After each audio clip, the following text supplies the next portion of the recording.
What is up, party people? Dashing here for Homecoming at 3. My fine feathered friends, it has finally arrived. Episode 480 overall of CMV. The wait is over. One of the most stacked cards we've ever had here in CMV is set to get underway. The main card, of course, reached about 10 minutes ago. Bloody Jam defeat Chase Henderson and the BRC.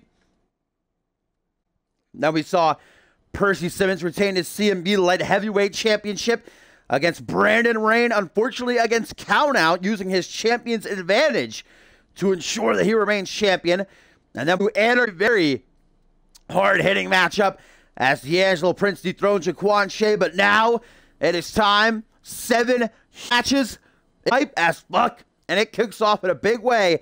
The first of 3 brand matches tonight. Fusion and Genesis go to war here at Homecoming 3 to prove who is the better brand. What's the A show for supremacy? And it starts off with state champion Dallas Steel, the international champion. Both men with only 2 singles losses to their names. Both men, 2 of the most unstoppable. But one has got to lose. Who's going up on the scoreboard first? Will it be Fusion or Genesis? We know that also tonight. A battle of the monsters. First time ever, Damien takes on Guri Suckinov. And of course, in the main event, Nation Tag Team match, Josh Wolf leads Genesis. Hayden leads Fusion. Not to mention 2 world title matches. El Jefe, the Royal Rumble winner, faces the Bloody Brit for the Alpha World title. And Harvey Hastings challenges Chris Diamond for the Undisputed Championship. Not to mention Xander Slate and Ricky Spanish finally one-on-one. And loser leaves CMV, no holds barred, Bob Luger and Elijah Stewart. It is going to be an amazing show, so let's not waste any more time. And let's get into it.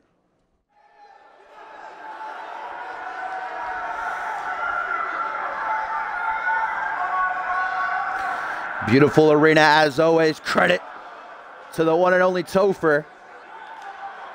Blessed for the host there, Chase. Welcome back, everybody.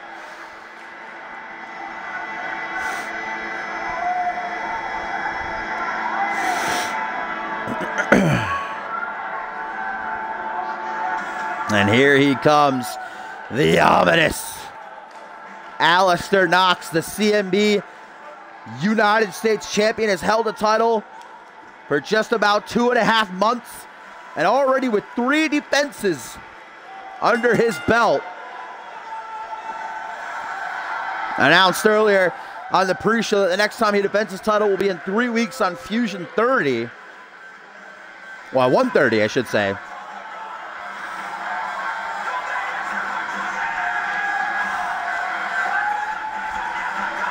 And he has already tied the record of most defenses in CMB history with Jackson Jordan.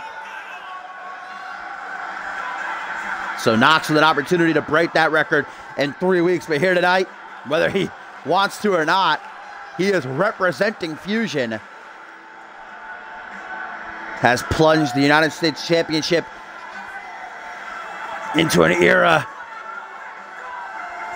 of lifelessness, saying as long as he holds the championship, it will reflect what America is.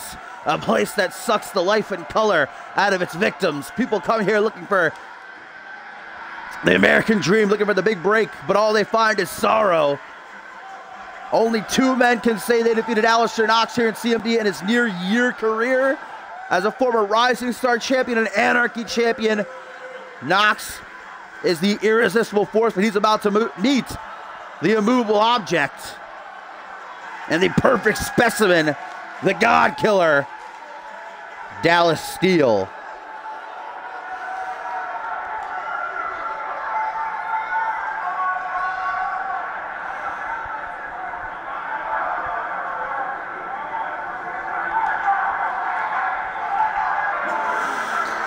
And here he comes after making Knox sweat a little bit. A man who's been just as equally unstoppable. The genetic freak. The CMB International Champion who won that title back at Point Break inside of the Elimination Chamber. Has held the title just about 4 months. Set to tie Randy Orton for the longest reign of all time. 3 defenses behind his belt, set to tie the record for most defenses of all time. His next defense comes 2 weeks from tonight at Cause and Effect when he defends against Josh Wolf. But tonight he battles on the part of Genesis. Also with only 2 singles losses to his name. And let's review who these 2 guys have lost to. Alistair Knox this season took his 2 losses to Lance Martini, No Fun Martini, and Chris Andrews. Whereas Dallas Steele lost to Eric Skarsgård and just a couple of weeks ago, Guri Sukhanov. So those are 2 pretty big names for both men. Eric Skarsgård literally big. But tonight, they go head-to-head to prove who is the more intense, who's the man that should be more feared. Alistair Knox, Dallas Steele. Here we go. First battle of the brand. Fusion Genesis, Knox and Steele. That's right out of the gate. Knox going to take Dallas Steele for a cheeky bit of a walk. Oh, did I have the TV muted there? Rip. Mounting Dallas Steele now. Alistair Knox wails on Steele and a stomp to the gut on his way out. A nice start for the CMV United States Championship. United States Championship holder. And now face first going to go Dallas Steele into the canvas there. Nicely done by Knox, who flips Dallas Steele over. Early pin. Wanted to finish things quickly, I guess. Wanting to embarrass the genetic perfection. Dallas Steele says, no way, no how. Not even a 1 count. Now an Irish whip by Knox. Up next, guys, after this. The wait is over. The time for talk is done. Xander Slayton, Ricky Spanish finally going to go one-on-one, and I cannot wait. I can't wait for this entire card. Here comes Alistair Knox now, whatever the fuck you want to call that, followed by a Fury Punch. Dallas Steele early on is getting wrecked. He has already got to find a way to turn things around as Knox goes to the second turnbuckle. Elbow drop connects flush. Things are not going well for the CMV International Champion. All the boys from Fusion, all the boys from Genesis watching in the back. What a kick by Dallas Steele. You wouldn't think a man that size could be so agile. Right to the back of Knox's head. And now things are in the favor of the God Killer with a beautiful hack suplex punch to the top of the head. Now brought up to a vertical base. Face to face they are. Reeled into a front headlock. Knee to the face. Nice counter into a Northern Light suplex there by Knox with a bridge to try to get the pin. Just a 1 count found though. Mounting again, Alistair Knox. Might not bleed green, but tonight represents the Fusion roster. Look at this, Alistair Knox, the master of the submission holds. Goes for Rings of Saturn, but Dallas still going to find a way to escape after a few seconds locked in. Of course, the most dangerous maneuver in Knox's arsenal is that deep guillotine choke he calls censorship that very few men have been able to escape from. I think only 3 superstars have ever been able to get out of that one. And he has claimed many superstars with that debilitating maneuver. Of course, Dallas Steele has his fair share of nukes in his arsenal, if you will. Main one being that just absolutely brutal lifting waist-side slam he calls the God Killer. And he just put down every single person that Dallas Steele has been up against so far in his career. Jawbreaker going to create a little bit of distance between these two. Alistair Knox takes the upper hand once again with a catchphrase. I'm sure that's not the last time we'll see those tonight. Hayden, of course, in the main event. The purveyor of the catchphrase that we so love today in CMV. Out onto the apron. Dallas Steele with a hook to the jaw. Remember, this is a clean singles matchup, so it can end via count out or disqualification. Neither man's championship is on the line, so they don't have to worry about that. But a lot of pride sure is on the line. And of course, momentum with Ascendant 6 just 10 weeks away. Both these men want to be featured prominently on that show, and as the mid-card champions, that will be so. Dallas Steele, though, going to get brutal face. First goes Knox off the ring apron. That's where all the hardest parts of the ring, just pure metal. Knox got a Face first, creating count of 7. This matchup gets back into the ring. Dallas still continues to be in control as he lifts Knox up to his feet. Irish whip now back out onto the apron. I guess he likes it outside. Just wanted to reset the count. Look to the jaw, and here we go. Knox being brought up to his seat, says, no, thank you, don't need no help. Jawbreaker. Creates a bit of distance for himself. Now face first goes Dallas Steel off the steel post. Dallas, though, fires right back. Body drop on the outside with those thin pads offered little to no support. The concrete that lies beneath live from Miami, Florida for the 3rd annual Homecoming, the last pay-per-view of the calendar year in CMV. Again at the count of 5. We are getting into dangerous territory with the first brand matchup ended via a count out. I don't believe we'll allow that. If it does, for the brand matches especially, we gotta not allow that. No countouts. The match will be restarted if that happens, but hopefully that won't have to happen if Knox can save the day, and he does.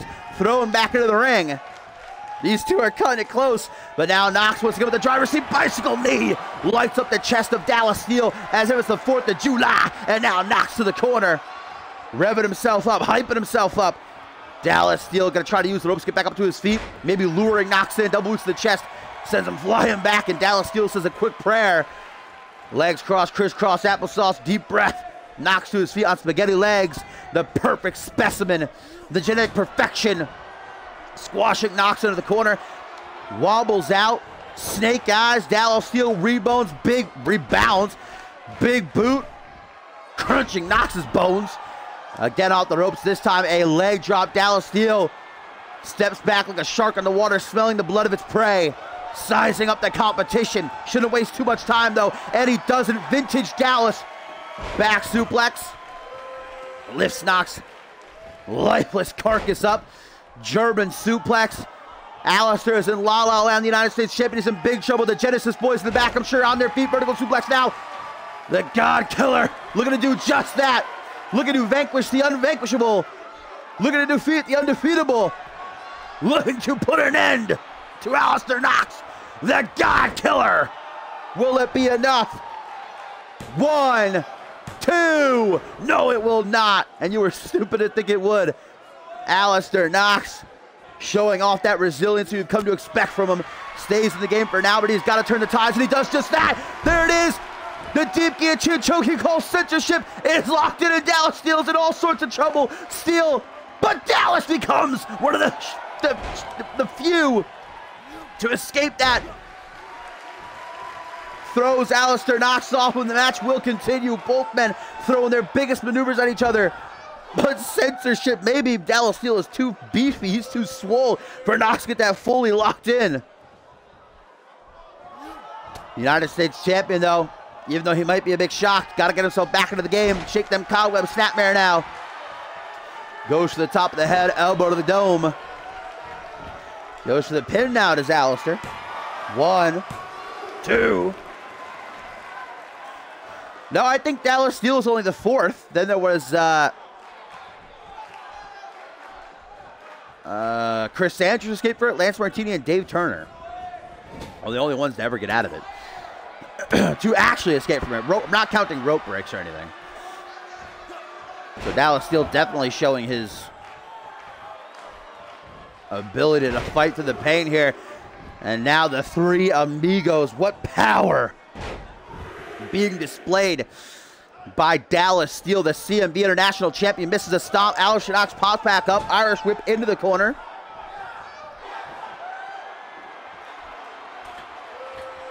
Up onto that top turnbuckle. This is not a place that Dallas Steel wants to be.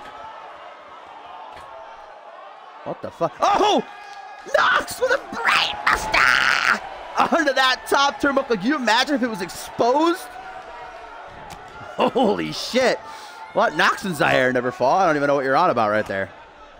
Knox now knows that he has Dallas Steel in big trouble. What a combination. And then a suicide close on the outside. This match, it was a lot better than I was expecting. And I was expecting it to be good. Stomp down onto the face. And here come these absolutely devastating knees to the side of the head, right to the temple. The count again begins by referee Poe. We're at 3. These guys are really scaring me the way that they're going.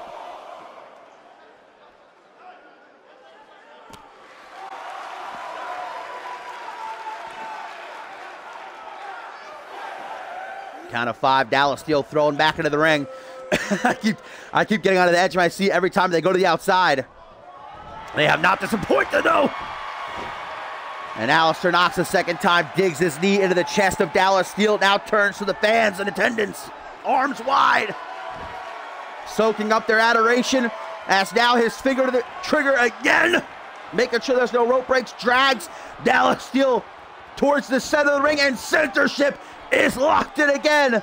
Alistair Knox clutching hard, wrenching on the throat, but Dallas Steel a second time is going to escape. Look at Knox looking around like, you gotta be kidding me. This time slams him into the canvas to break the hold. Amazing. I knew these two would not know how to defeat each other. They're just both so... They both have that aura of just being unstoppable. It's hard to depict either of them defeating the other. Now Dallas Steel wants to slow things down. I think that's a good strategy. Try to recompose himself a little bit as he has a hold and knocks his arm. Slowly but surely dragging him towards the corner. Punch to the midsection. The damage to Knox's arm might be done, though. Tries to stay in it.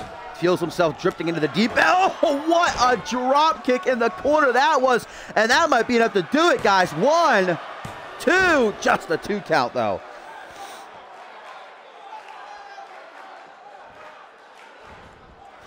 And up to the... I never see Alistair Knox go to the top rope. I don't know that his matches aren't long enough to warrant it, but this is a first.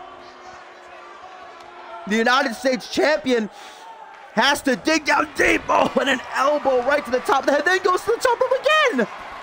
Knox suddenly becoming a high flyer. What's he gonna go for this time? Leg drop. Knox showcasing some different abilities, took some big risks there, but luckily they didn't backfire on him.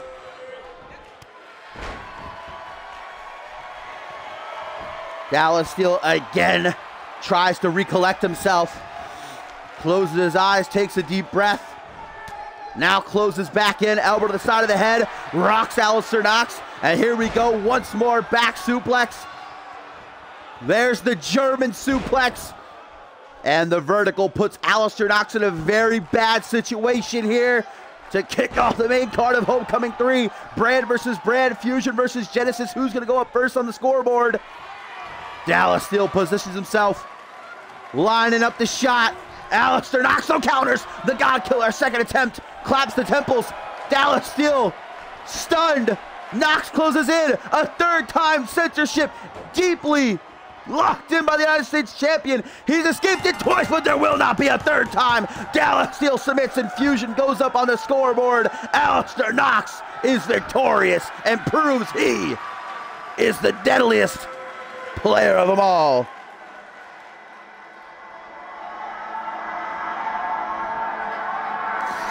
What a matchup between these two. The immovable object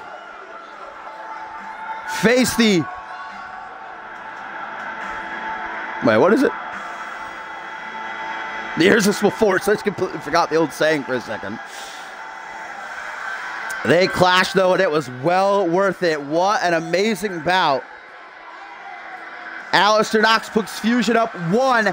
Can Genesis bounce back when Damien faces Guri Suckanov? We'll find out in just a short while. I completely lost myself there for a second.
All right, here we go, my friend. Let's just get a quick drink of water there as the time for Xander Slate and Ricky Spanish go one-on-one. What up, Zentures, by the way? I saw you in here earlier, but I was commentating. Hey, Famous.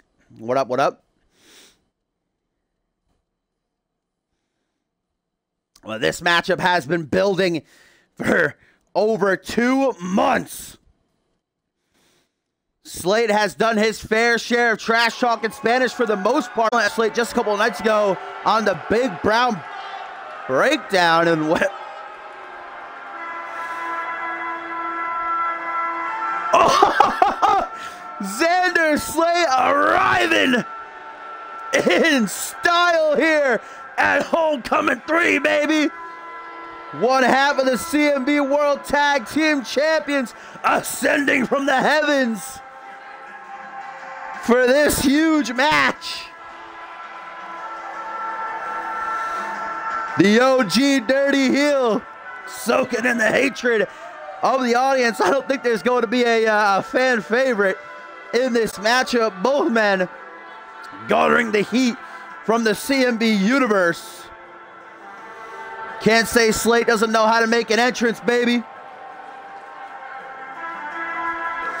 Homecoming 3 has been a great show for Xander in the past. Last year, he won the CMV United States Championship and a tables, ladders, and chairs match against Schmitty.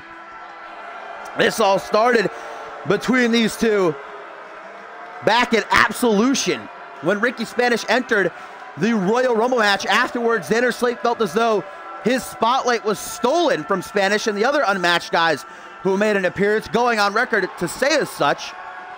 Then Xander Slate appeared in the unmatched Royal Rumble, saying that he was going to give the stars of a match a look at what a real superstar is. And Ricky Spanish ended up eliminating Xander, which sent Xander over the edge. Ended up going on Twitter to challenge Spanish to a match, saying, why don't you come to the big show where the big boys play, where the real superstars are, and I'll give you a taste of the big time. Spanish didn't respond to Xander directly, instead went behind his back to general manager Castle Fave and told her to make the match, and Spanish was silent for over 2 months until this past Friday on Genesis for his 4th edition of the Big Brown Breakdown, where he just went off on Xander, saying that tonight at Homecoming, he's going to make him his bitch. But now the time for talk is done. Slate and Spanish go one-on-one here at Homecoming 3.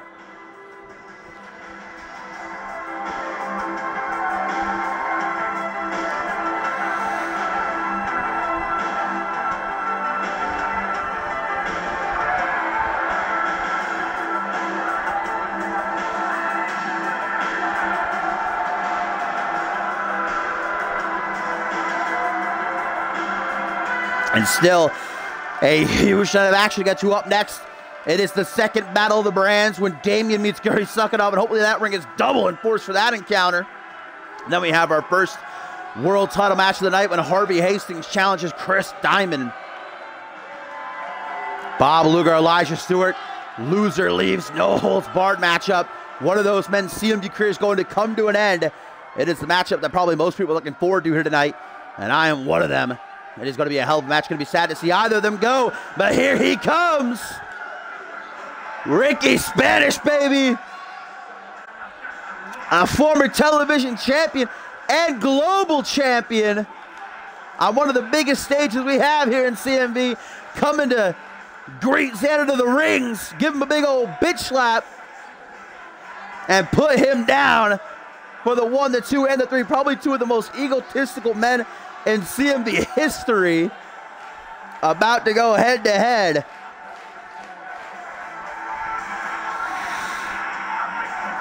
And of course, Ricky Spanish no longer with his mustache after losing his sunshine. The stipulation being he'd have to shave it.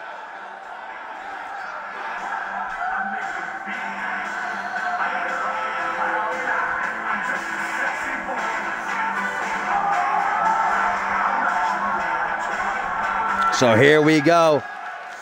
Two former world champions whose Twitter beef has reached an all-time high.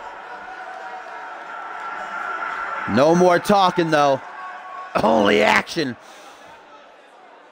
Slate, I got to give him credit for leaving. I fully expected Xander Slate to bring Randy Borton out here But I guess he wants Ricky Spanish all to himself. Here we go. And the OG Dirty Heel right out the gate swoops behind for a single knee gut buster to Spanish. Yes, Rip Brenda, no longer with us. Never forget.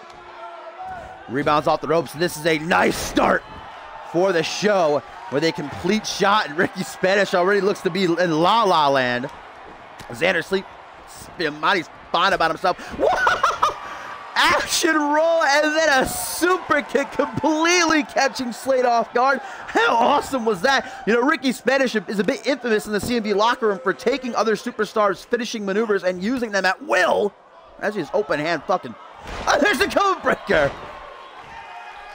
My God, oh, things not going too great for Xander right now. Started off well enough for him. Now it's completely turned around. Irish whip. Ricky Spanish waits on the rebound for a clothesline. Xander Slate sidesteps, so comes up from behind with a nice jumping neck breaker. One half of the CMV World Tag Team Champions, Xander Slate and Randy Borton.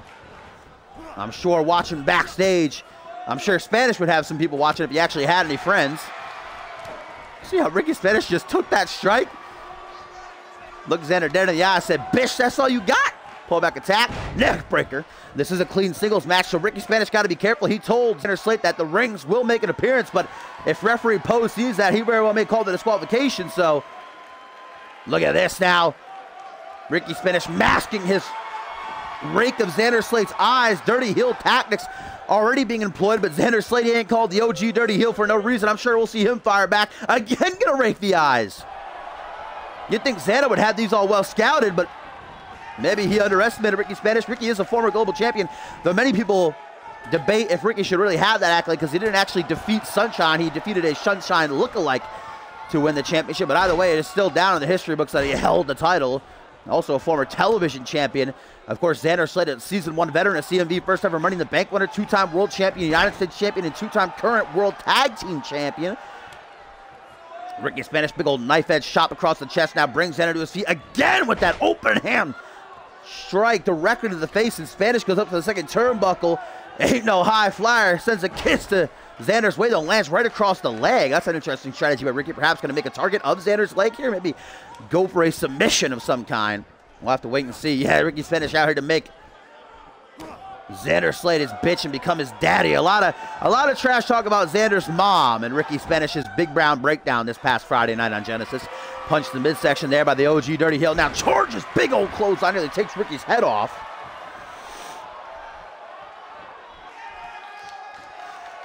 Now Xander Slate might not look like it when you're watching, but in person he is a big man, 6'4", 280 pounds is the OG Dirty Heel. Not even a one count off that lateral press, following a guillotine onto the top rope. Yo, what up, Titan Hunter, my friend? Welcome to the stream. Glad to have you. Homecoming 3 here live from Miami, Florida. The last pay-per-view of the calendar year in CMV. Irish whip out onto the apron. Xander line Spanish up, goes for a shoulder, doesn't stick. It's a kick to the side of the head. Spanish, though, ain't going to take no risks. Wrong time to taunt there, Xander. Says, bring it, Ricky. And he's going to bring it.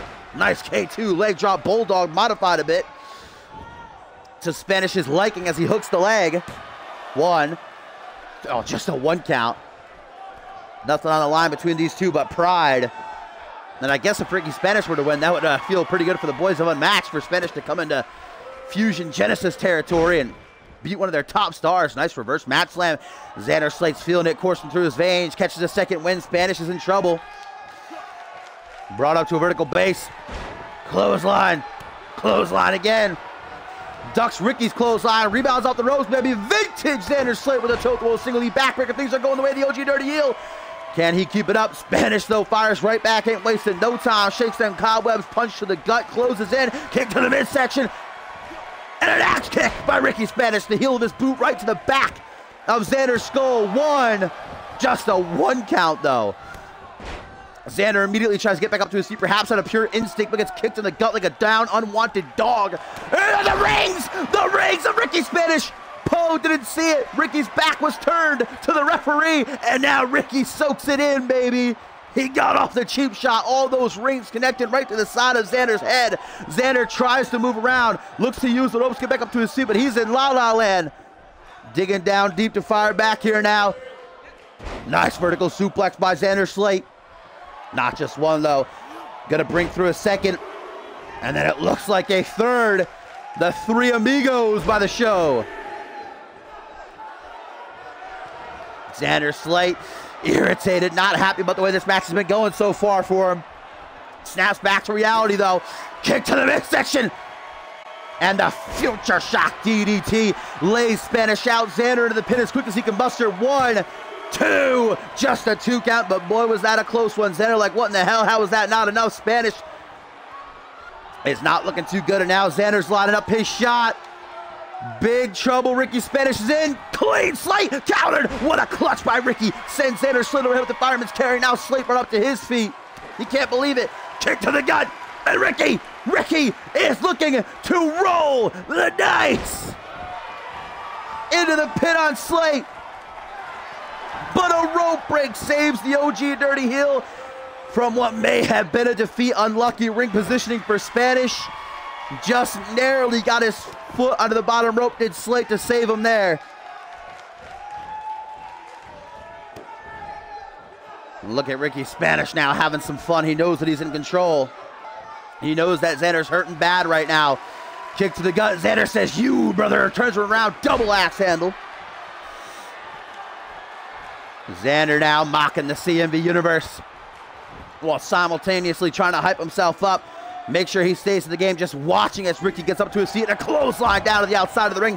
This is a clean singles match, guys. Countouts, disqualifications are in effect.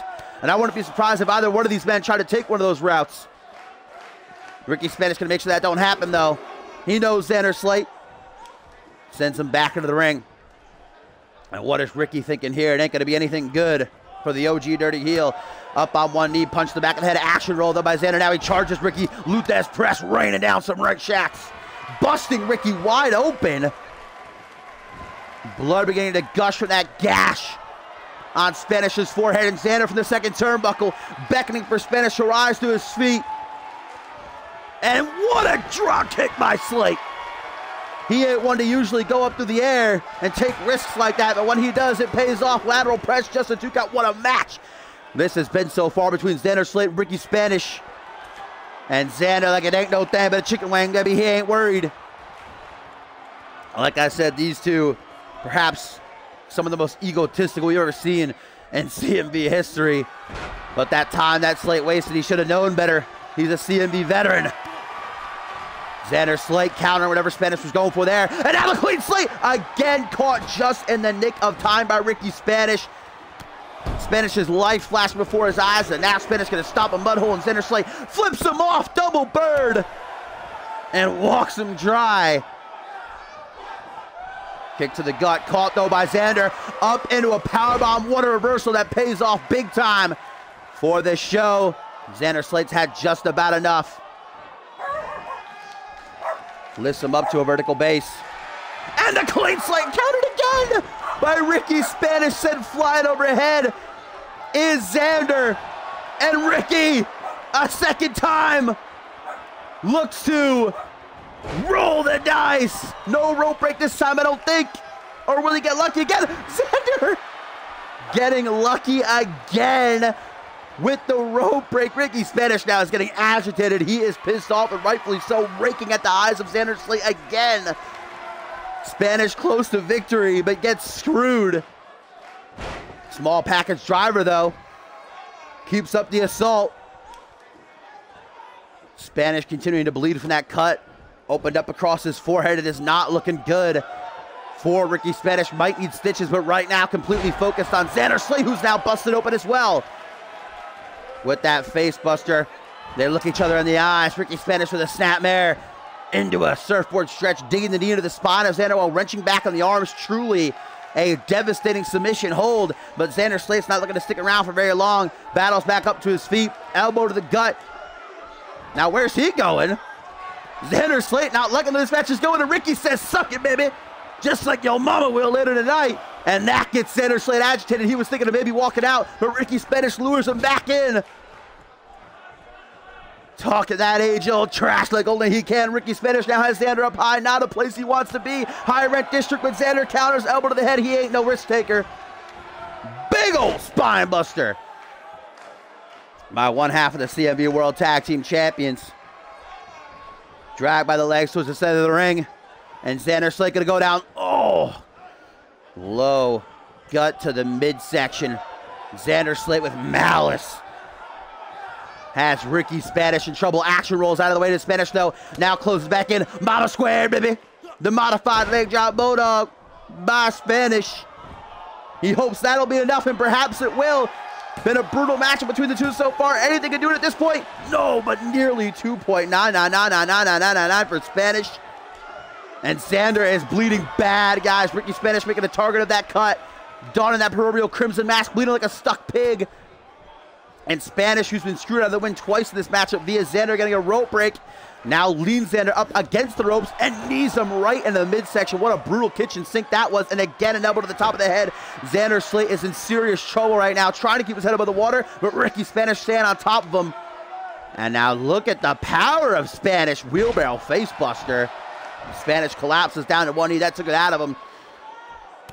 Both men drenched in sweat, running on fumes. Great matchup with Penn. Boots to the chest, though. Launches Ricky towards the corner, and Spanish smart enough to roll to the outside. Roll out onto the apron where he knows he can't be pinned or submitted. Xander Slate, though, is looking at him through the blood in his eyes. Spanish gets up to a vertical base, using the ropes to hold him up. And a big old punch right to the face. Spanish tumbles down the outside. Have a nice trip. See you next fall. Xander not giving him a moment to rest, though. Brings him back up to his feet. Looking to use the ringside area as a weapon. This is not going to end well for Ricky Spanish. Face first into the steel post. Mamma mia. My God, I have never seen anything like that. That brings me back to Armageddon, where Sunshine bashed Xander Slate's head 11 times off the steel post. How nasty was that? Xander Slate getting creative in his dissection of Spanish. Now, head first off the security wall at the count of 5. Jesus Christ, now 6. We're getting there. Xander Slate got to get this fight back in the ring. He might have Spanish beat, guys. Spanish looking like he's completely out of it. Xander Slate rolls him back into the ring. 3 times Xander's tried in this matchup to hit clean slate, and every single time Ricky Spanish has managed to avoid it. Running the ropes now. Spanish lets us know that he's all right, that he's still got it, and talking that trash right to Xander's face, saying, I am going to make you my bitch. Irish whip.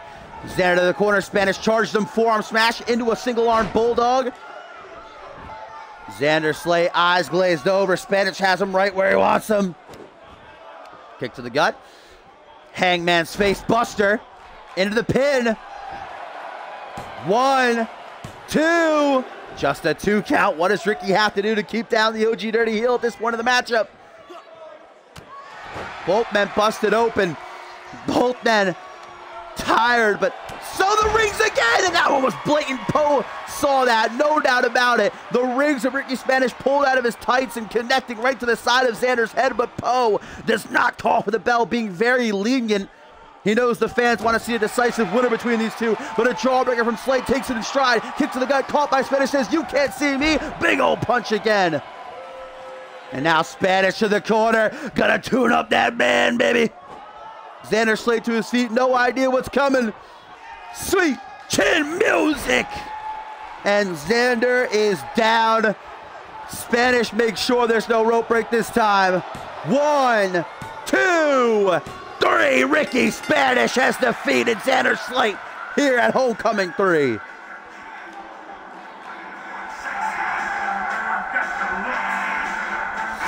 Ricky Spanish defeats Xander Slate in a hell of a match. Xander to his feet already. And look at this. Ricky offers a handshake, to which Xander accepts. The trash talk was paramount between these two, but they just put on a banger. Something tells me that we should keep an eye on this, though, because I don't think that's going to be legit. Shaking each other's hands? I don't know.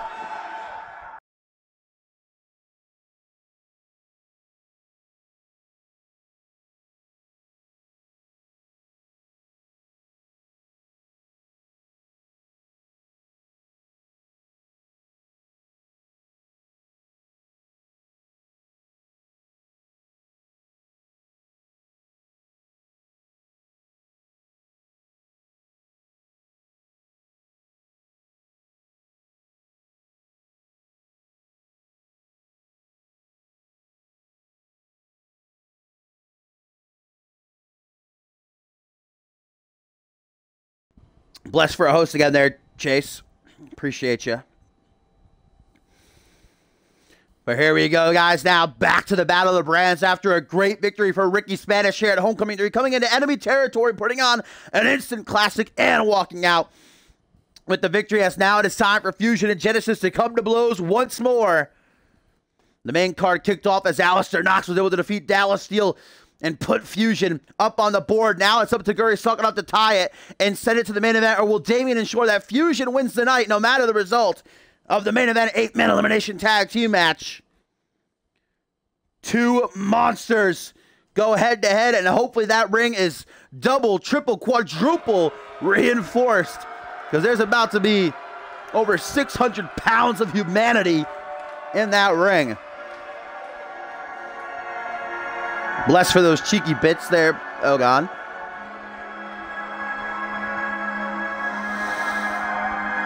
And here comes the Gargoyle of Destruction. The man with a record of, 27-5-1 at this point. The newcomer of the year. And one of the most dominant entities we have ever witnessed in CMV history.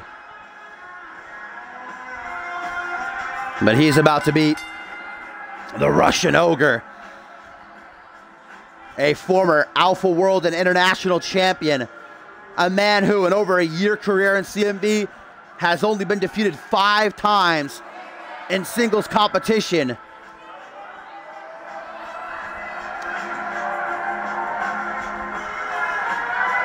This isn't going to be a technical masterclass. This isn't going to be a high-flying encounter. This is going to be a downright, just absolute mauling between these two beasts.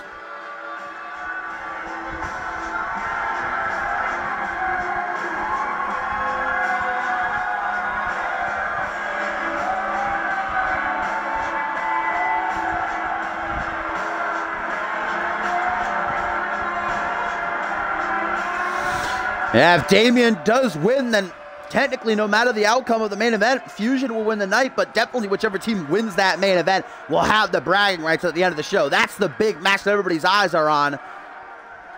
You know, last time Fusion and Genesis came head-to-head was last year at Validation, and it was Genesis who won the night. Will they again here at Homecoming 3? As here comes the hulking 400-plus pound Russian Ogre, the Bear, Guri Sukhanov.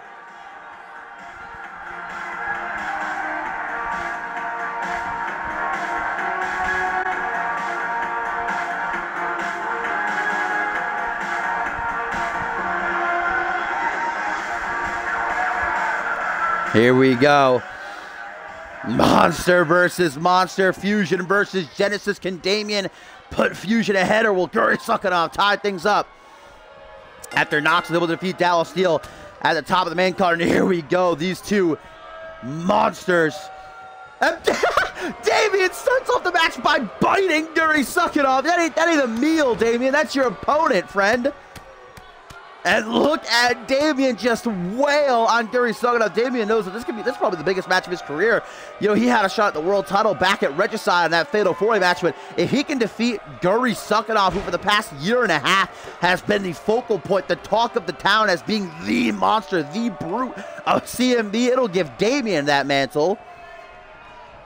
Guri Sukhanov waits in the ring after sending Damien to the outside. Now a rebound off the ropes and a nice drop toe hold. And there's that poison mist spit from Damien's mouth as we get a reverse DDT down onto the knee. These two are used to having the height advantage, the size advantage, the strength advantage, pretty much every single advantage over their opponents, but now it's evenly matched. You know, Damien has a bit of a height advantage, Guri has a bit of a weight advantage, but nothing too much to give them that definitive edge over the other. This is pretty much a completely even altercation. Look at this strength on show by Guri Sukhanov. Damien, 300-plus pounds. Just gets tossed through the air with that gut wrench suplex. Now an Irish whip. Damien rebounds. Guri Tries to shoot off, but instead we get a chest bump between the two, like running into brick walls, I'm sure. Northern Lights shoots his shoulder thrust to the midsection in the corner. Now turn around and get a look at that ass. Over to the side of the head, though. Damien with a backbreaker. Transitioned into a Russian leg sweep, guys. Up next here at Homecoming 3, the Undisputed Championship is on the line as Harvey Hastings challenges the baller Chris Diamond for the championship. What was supposed to be a triple threat with Paul Devine included, but Harvey Hastings and Global Offensive ensuring that Devine would not make it here tonight. And Damien, the Gargoyle of Destruction, lifting the 400-pound frame of Dory up in the air and back down again with a choke slam all the way from hell. The question is, can Damien single-handedly virus slam Guri Suckanov? I don't see it being possible. Guri takes it in stride. Now we get a catapult belly to belly that nearly sends Damien flying over the top rope down to the outside. Arm raised up high. Damien to his feet, hook to the jaw of Suckanov. Swoops behind, stomp to the quad. Now it's Guri grabbing Damien by the back. Watch out, referee Poe. You do not want to get caught between these two. Big old clothesline by the Russian Bear, the former Alpha World Champion. Clothesline again. Waddles out into a sidewalk slam that I'm surprised the ring didn't freaking collapse. And there's vintage Guri with the pop-up right hook. That jaw Jacksman Guri wastes no time. There ain't no flies on the Russian Ogre. Looking to chalk one up for Genesis and make it even. That sit-out powerbomb that shakes the entire ring. Into the pin, hooks the tree trunk of a leg. 1, 2, just a 2 count though. Not going to be enough to put down Damien, not right now.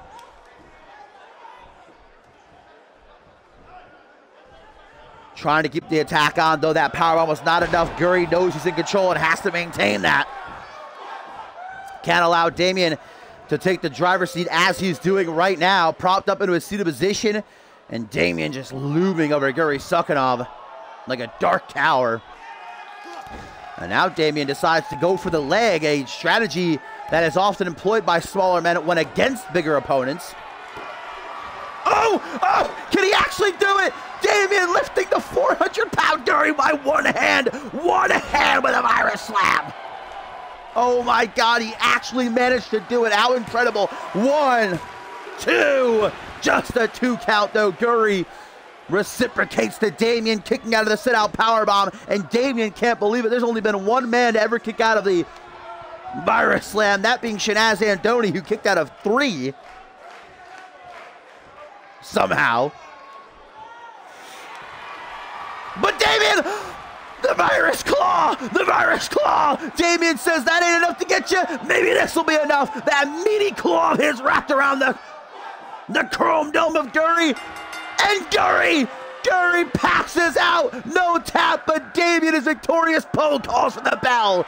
And the Gargoyle of Destruction collapses in exhaustion after edging the victory. And there isn't even the music doesn't even hit. Guri is unconscious. Damien collapses.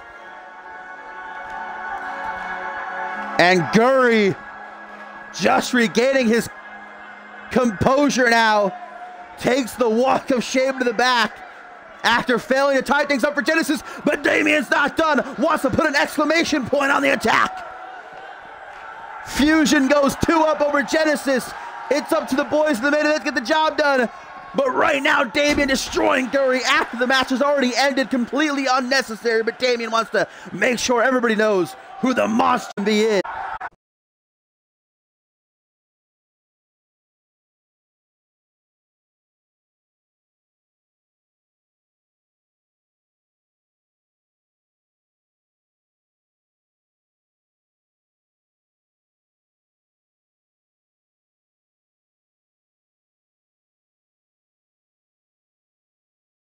So now, guys, Genesis goes 2 up, and it all falls on the shoulders of the event for Genesis, Josh Wolf, and his team to get the job done over Fusion to ensure they don't have a clean sweep. At least if Team Genesis can win the main event, they can say they ended the night strong, winning the big match. But at the end of the night, Fusion will have the high score no matter what. Like I said, it's actually interesting because Genesis had the clean sweep win at Validation last year.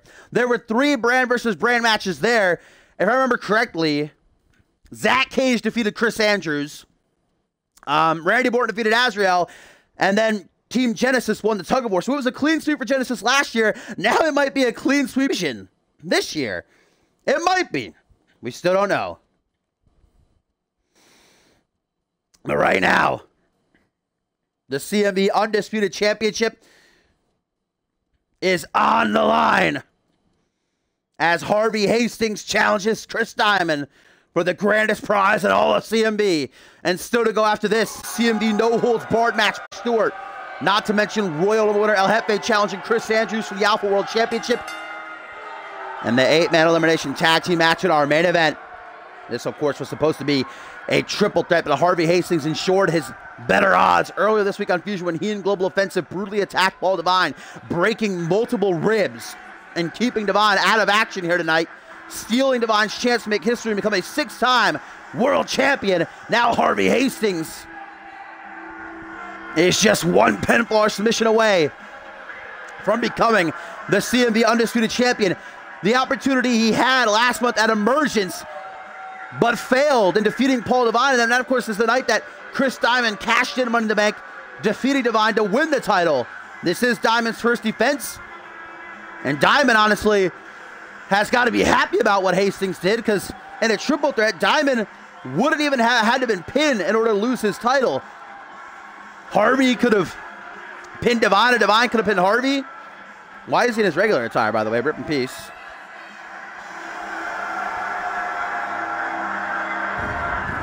No Roman attire. Devine, you know, Harvey Hastings is all business tonight. Ain't no theatrics. Ain't dressing up in no costume. This is the biggest match of Harvey Hastings' career at one of the biggest shows of the year in CMV.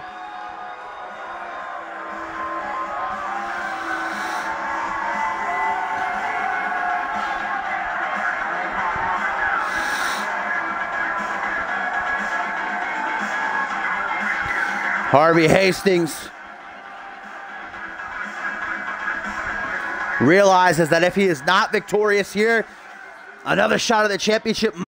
Here also we talked about throughout the night, Ascendant 6, the grandest stage of all, the pinnacle of why we are here, is just 10 weeks away. Whoever wins this has a pretty good chance of walking into Ascendance as the champion. They'll only have to defend once, and that's 4 weeks from tonight at Final Stand, the last Fusion exclusive pay-per-view before Ascendant 6.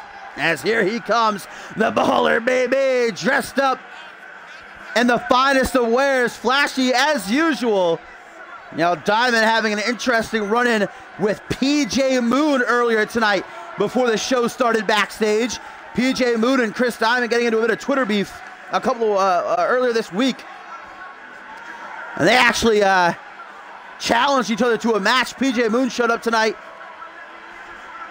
to make sure that Diamond is still game for that. Diamond saying, "Good, PJ, I'm glad you're here so you can watch me retain my championship."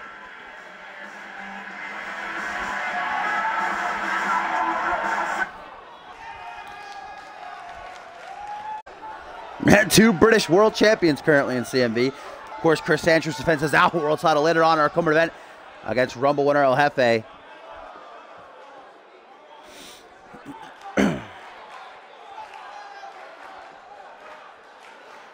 PJ Moon, I'm sure, watching from the back as the entire CMV universe waits to see who walks out of Homecoming 3 as the undisputed champion of Harvey Hastings is ready, baby. The war face is on. The assassin is as game as he'll ever be, but baby Chris Diamond, the breakout star, no doubt about it, one of the fastest rising superstars ever in CMV in just over 6 months. He has become Rising Star Champion, won the 3rd Annual Tag Team Cup, last ever Fusion Tag Team Champion, Money in the Bank winner, and World Champion. Shows that title to Harvey, says, "Baby, you want it? Come get it." Chris Diamond takes a look at the championship, his first defense since cashing in Money in the Bank to win it off of Paul Devine back in Emergence 4 weeks ago. Harvey Hastings not even looking at the title, nodding his head as we are about to get it on.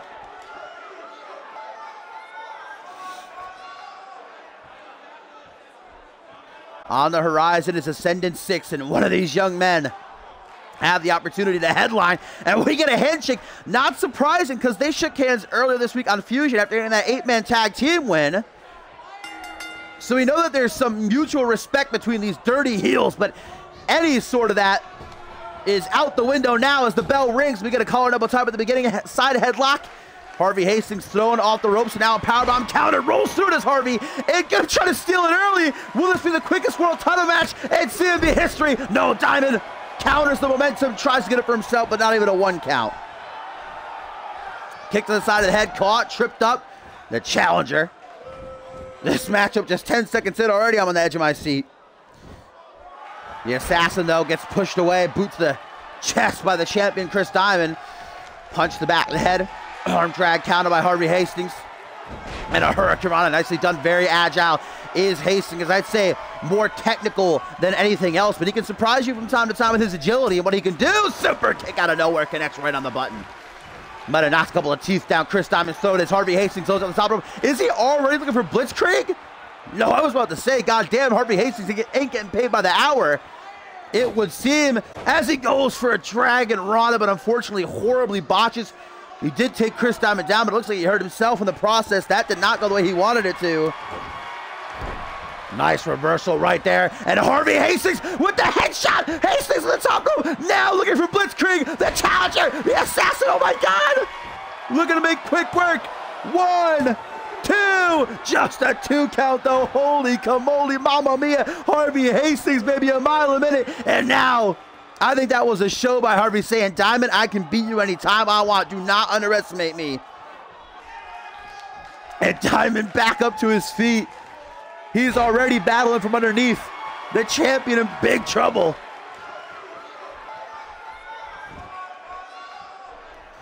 Now Diamond has the upper hand. The question is, can he keep it? The baller has got a lot of eyes on him right now. Anybody who's ever cashed in Money in the Bank has been called a fluke. It's part of what comes with holding Money in the Bank, because you cash in on a person who's weak, not at 100%. That's exactly what Diamond did. This is his chance to prove himself.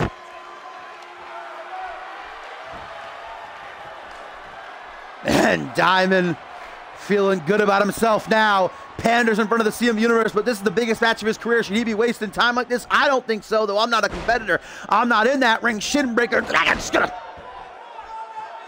By the CMV undisputed champion. Now Harvey's brought it to a vertical base, and Chris Diamond has him right where he wants him. Not for long, though. Scoop slam, drop down behind. Back suplex by Double H.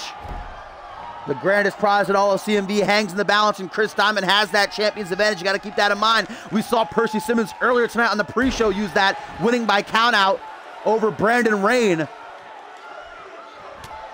The only way Hastings can win the championship is by pinfall or submission in the ring. I love how he missed that elbow drop. Connects with that hook to the side of the jaw, though, sends him down to the outside. And there goes an Irish whip. Right into those steel steps now. Being brought up to his feet, elbow to the midsection. Elbow to the side of the head now. Harvey Hastings does not want to stay out here for long. Power bomb against the steel steps. My God. The brutality exhibited by Chris Diamond, doing whatever he has to do in order to retain his championship. Will he pull the ultimate dirty heel and retain the world title here at one of the biggest stages in CMV Homecoming 3? Count of 7. Diamond says, fuck this. Oh, actually was going to break the count, but Harvey back up to his feet. Fight continues on the outside. Fireman's carry overhead, dropped on his derriere. Where these mats offer little to no protection to the superstars, hard concrete lies beneath. And that's exactly what Hastings just got drilled down on top of with that Salida del Sol by the champion. We are at a count of 4, guys. And Chris Diamond is ensuring that Harvey Hastings is sore tomorrow. Oh my God. Just dropped on the ring apron. And Diamond, like I said, wants to prove everyone on. If he retains via countout, there'd just be more talk amongst the CM Universe that he's a fluke and doesn't deserve to be champion. He wants to win by pin or submission. Springboard frog splash connects, but Harvey Hastings takes it with a pinch of salt. Arm drag the assassin back up to his feet. Hurricanrana countered into a powerbomb. The undisputed champion now has the upper hand. Has Harvey in position to finish. Can he, though? Vintage Diamond TKO off the shoulders, face first, down to the mat. Diamond grabs Harvey by arm and leg, drags him away from the ropes. Smart strategy by the champion, ensuring Harvey does not get lucky. Now hooks the leg, just a 2 count. Chris Diamond thinking, what do I got to do to keep this guy down? Can't waste too much time thinking, though. The thinking should have been done before the match. Harvey Hastings nearly able to get back control, but Chris Diamond stops him from doing so. And now the baller in front of this Miami, Florida crowd. Break your neck foundation, busting Diamond wide open, and an aggressive pin. Diamond saying, stay down. 1, 2, just a 2 count though. Harvey Hastings, the biggest moment of his life. Not gonna go down so easy, not without a fight, not without putting his all. 110%, Pele kick, Pele kick, Pele kick. He calls that the headshot. Diamond collapses like a wet spaghetti noodle. Will it be enough? No, just a 2 count. And now Harvey is bleeding bad from that cut on his forehead. Diamond's in position. Harvey Hastings looking to pull the trigger and become the new undisputed champion. Is he wasting too much time though? Maybe. Diamond counters that suplex step into a small package. Can he steal it? Can he steal it? Can he actually do it? Nearly does. My heart goes a million miles a minute. Oh my God, wrong time to talk though. Diamond, you're gonna pay for it. Harvey with a boot to the back of the head. Diamond's out cold. His ego getting the better of him. Kick to the midsection. The assassin with a sunset flip powerbomb.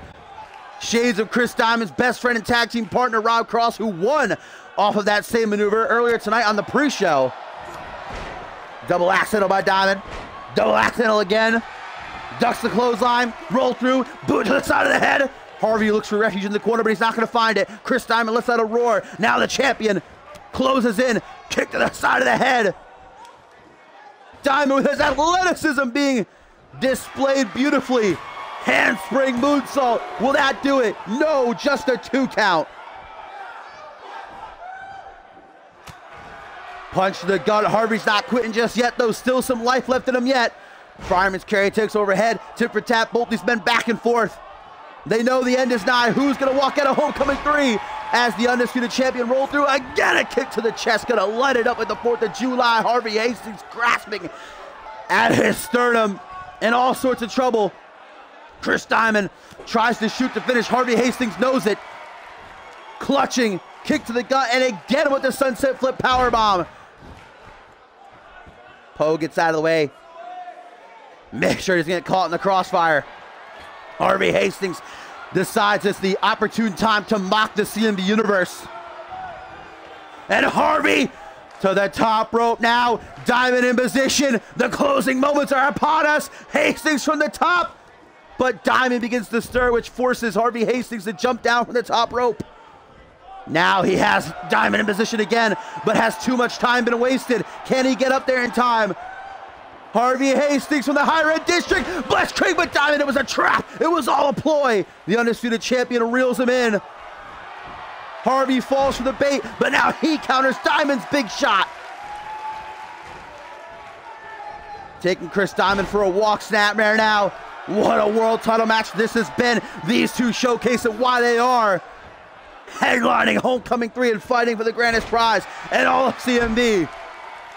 Back suplex, lateral press, desperation pin by the challenger, by Harvey Hastings, hoping, praying it'll be enough, but it is not. Hands on his hips. Harvey thinks, what do I gotta do, man? Is there anything I can do?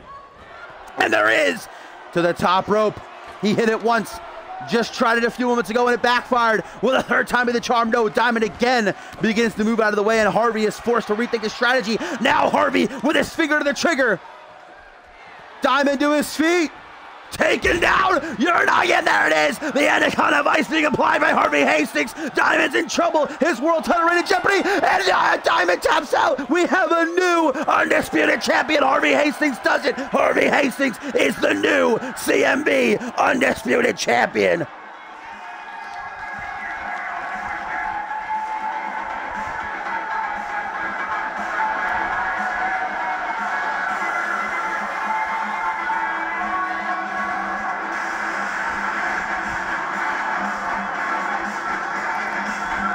What an instant classic between these two superstars that ends in Harvey Hastings being crowned the new CMV undisputed champion after the Blitzkrieg failed to work for him on numerous attempts. He finally backup weapon, kind of ice. And the assassin has finally reached the top of the mountain, doing Germany proud.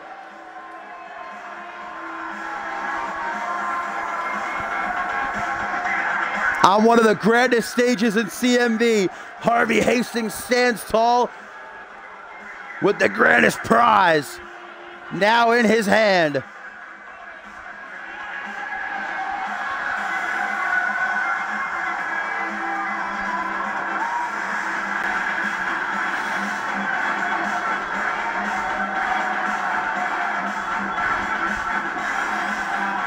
What a match, though. Exhilarating from start to finish, and congratulations to Harvey Hastings. I might not like the guy personally, but I gotta say, deserved is deserved.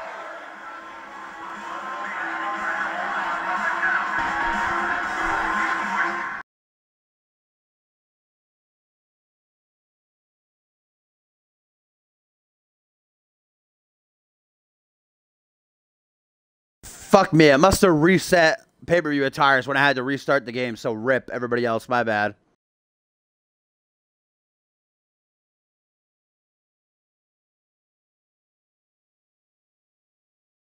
Should have known it was going to do that. Vintage 2K.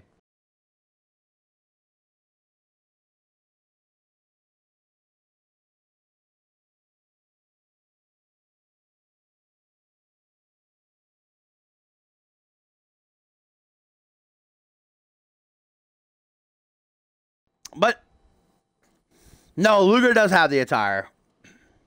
But Diamond did have his pay-per-view attire, so that's weird.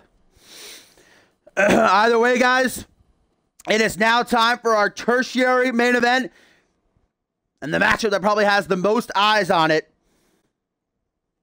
A matchup over 6 months in the making. A matchup that will see one of these men never compete in CMV again. As it is Bob Luger versus Elijah Stewart. Loser leaves CMV. And there are no holds barred.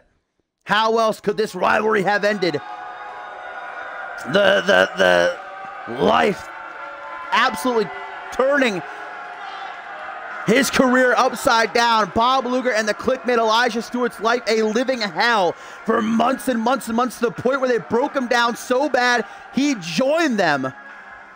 But after witnessing truly the evil that Bob Luger exhibits and what he stands for, Elijah said enough is enough. And knowing that these two could never coexist, being on the same roster, not even in the same company, it comes to this. One man will leave CMV. Bob Luger versus Elijah Stewart, and what an attire on Luger here. Going all out for what could very well be his last match ever in CMV. But Luger doesn't think so. The work ethic titan, the two-time Apple World Champion, is as confident as any man can be about anything. The fights these two have had, the brawls, the wars, is not going to have anything on this matchup. They're going to leave it all in that ring.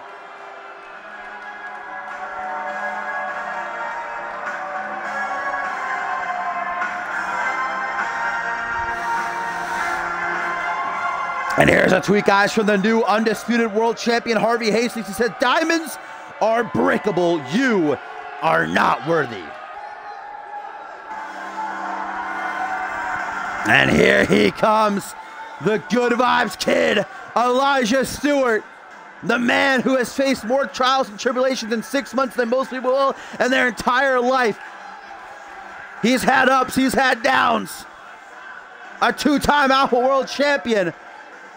But Bob Luger has been the thorn in his side for too long, and it finally comes to an end here tonight. Will Elijah Stewart enter a CMV arena for the last time ever? Anything goes. There are no countouts. There are no disqualifications. There can be no referee stoppage. This match only ends by pinfall or submission in the ring, and the loser is gone.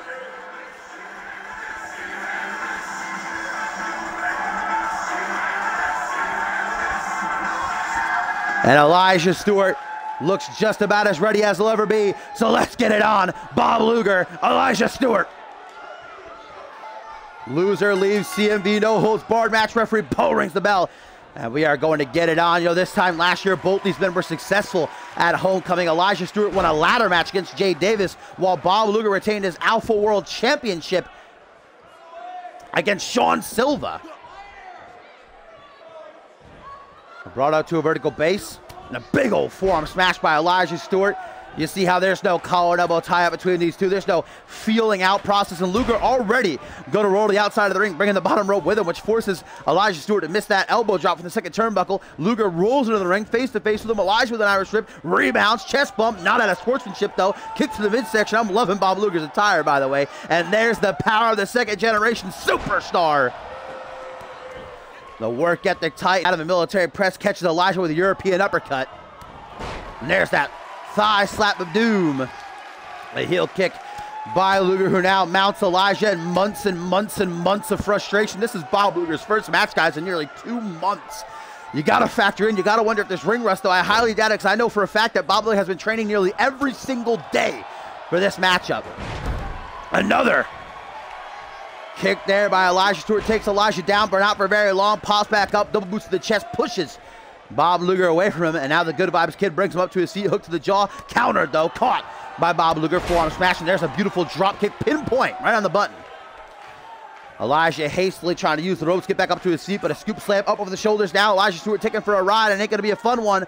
Draped over the top ropes, gonna make it hard for him to breathe. Bob Luger brings Elijah up into a seated position, gets a punch to the midsection for his troubles. Stewart, oh, good vibes!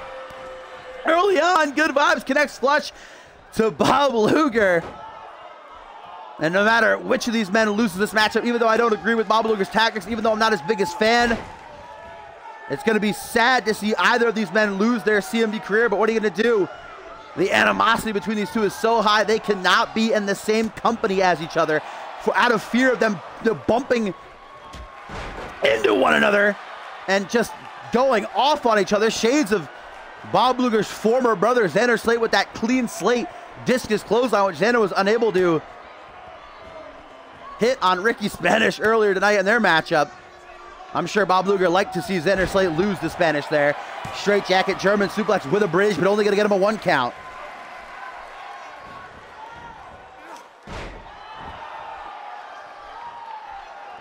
Eli finds himself a moment of reprieve and turns to the CMV Universe. He knows full well he's not underestimating the abilities of Bob Luger. If this is his last night in CMV, he's going to give the fans a show. He's going to give them their money's worth. Forearm smash, Luger knocked out of the outside. Remember, there are no countouts in this matchup. No disqualification as Bob Luger rallies the CMV Universe behind him. What is he going to go for? The risk taker with a forearm smash that connects to the chest of Bob Luger. Looks like he might have injured his wrist in the process as well. And now Elijah Stewart to the top rope. That's a 10-foot plummet to the outside, but Elijah rethinks things. If he would miss that, it could be not only the end of his career, but the end of his life.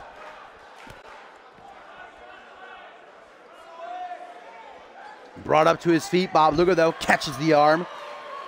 You know, both these men have had a long, illustrious CMV career. Elijah Stewart debuted at the top of Season 3 and World Tag Team Champions, went on countless amazing matches. The end of last season shocked the world, proved everybody wrong when he beat Cole Savage, win the Alpha World Championship. And Bob Luger, for the longest time, was a fan favorite. Longest reigning Alpha World Champion of all time. And Elijah Stewart getting hyped, feeling himself right now. Bob Luger brought up to his seat. Elijah with a forearm smash. There's another forearm smash. And he's going out. He's going to get a catchphrase in.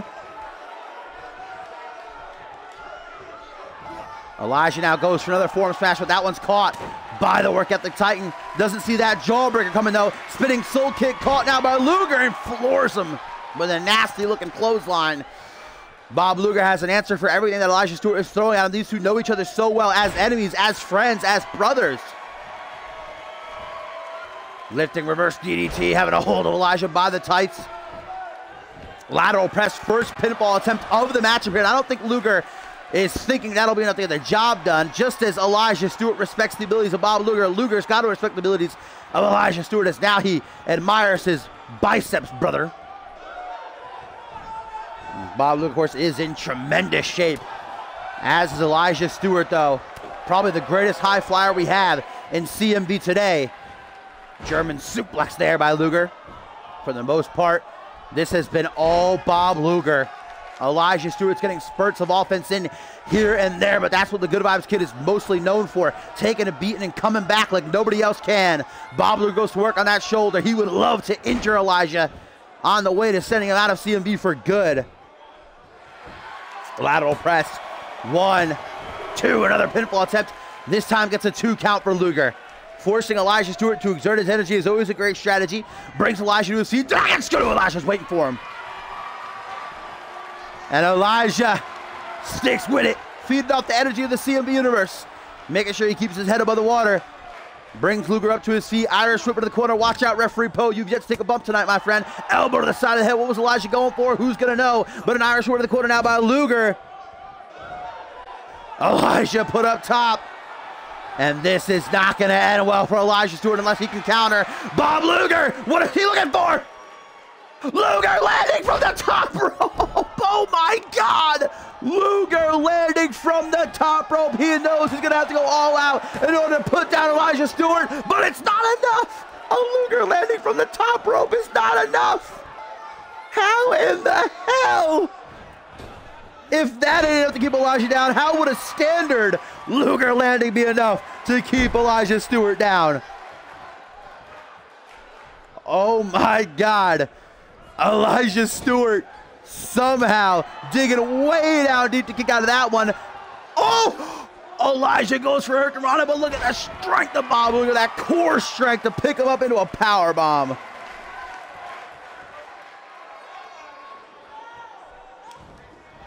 Irish whip now into the corner again, and perhaps Bob Luger is for his second time. Nope, there ain't no party. Look at Uppercut Party, because Uppercut Party don't stop. Bob Luger is unloading on Elijah Stewart, rallying the CMV Universe. I don't think they're going to get behind him, though. Everybody and their mamas is behind the Good Vibes Kid here in this matchup. Nice drop kick there by Luger. Not much of a drop kick guy. He's a powerhouse just like his poppy was. Now Irish whips Elijah into the corner. Bob Luger, what's he looking for here? Woo! Knife edge chop right across the chest of the Good Vibes Kid. Will that be enough? Will a knife edge chop end Elijah's career? No, it will not. I got really scared it would there. And Bob Luger arguing with referee Poe, but it's not enough. It was not a 3 count. Now Bob Luger has to wonder, what do I got to do? A top rope Luger landing did not keep Elijah down, but maybe a second one will. Maybe a second one will. Elijah Stewart has not been able to match Bob Luger's prowess in this matchup. And a second time, Luger landing from up high. And there's no way Eli kicks out of a second one. 1, 2. Are you kidding me? No, there's no way. It's not possible. A second Luger landing from the top rope. Elijah kicks out. What a forearm smash. Bob Luger just crumples under his own weight like a wet spaghetti noodle. And now Elijah with a wheelbarrow facebuster. Bob Luger is pulling out all the stops. And the biggest... I can't believe it. I can't believe Elijah just kicked out of 2 of those. And now look at this. The Good Vibes Kid. The Good Vibes Kid with a modified Family Matters across the top rope. Busts Luger wide open and sends him tumbling down to the outside of the ring. Finally, Elijah gets some serious offense in. Like I said, he's the comeback kid, baby. He takes his lickings, then he fires back. But Elijah grabs at his head as he bleeds profusely from that gash, wearing the wounds of war. Front headlock, European uppercut. Bob Luger now goes for a scoop slam, chops down behind us. Elijah scoop slam, back suplex, I should say. And Elijah, who knows how he has anything left? Who knows how he's even standing at this point? Who knows how either of these men are able to keep going? Whatever Elijah was trying for in the corner there, gets quelled by Luger, but Elijah's determined to do this. Whatever he's thinking, he knows he has a good chance of knocking off Luger with it. Well, we saw Luger hit a top rope Luger landing. Is Elijah? No, goes for a Frankenstein, but Luger with a kick to the chest instead. Now Luger takes a, wow, call with a power bomb. This match, I knew it would be a show stealer. Holy shit. 1, 2, 3, Elijah Stewart countering the Hurricane Rana into a powerbomb, and the Good Vibes Kid with that clutch reversal picks up the victory. The Good Vibes Kid does it. Elijah Stewart off of an amazing reversal pins and defeats Bob Luger. Elijah Stewart kicking out of 2 top rope Luger landings. Hopefully we get a replay of that finish, because boy was it beautiful. An absolutely amazing ending. Bob Luger is not a high flyer. He does not take risks often. And in this scenario, the risk did not pay off. It backfired big time as he went for a Hurricane Rana, but Elijah caught him with a power bomb. The Good Vibes Kid keeps his career. Bob Luger's is over. What a match. And what a win.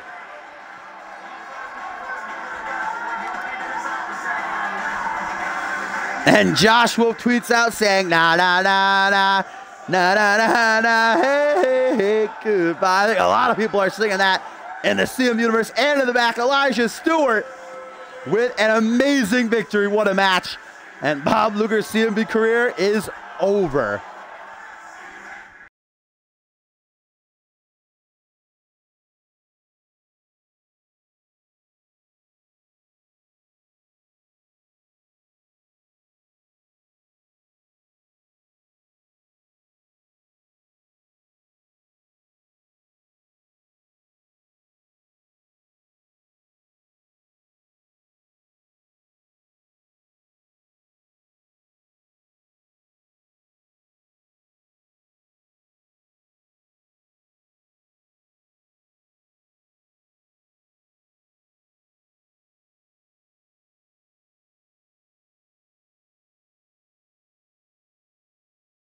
And a tweet here, guys, from Reese Ortiz says, Wolf just doesn't know how to respect a legend. Referring, of course, to Wolf's tweet there. We also had a tweet here from Brett Angel, guys.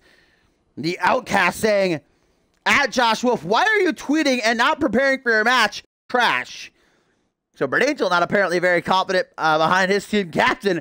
And the main event still to come, that 8-man elimination tag team match for first, guys. It is co-main event time. And Royal Rumble winner El Jefe gets his opportunity at World Championship Gold as he challenges the Bloody Brick Chris Andrews for the Alpha World Championship.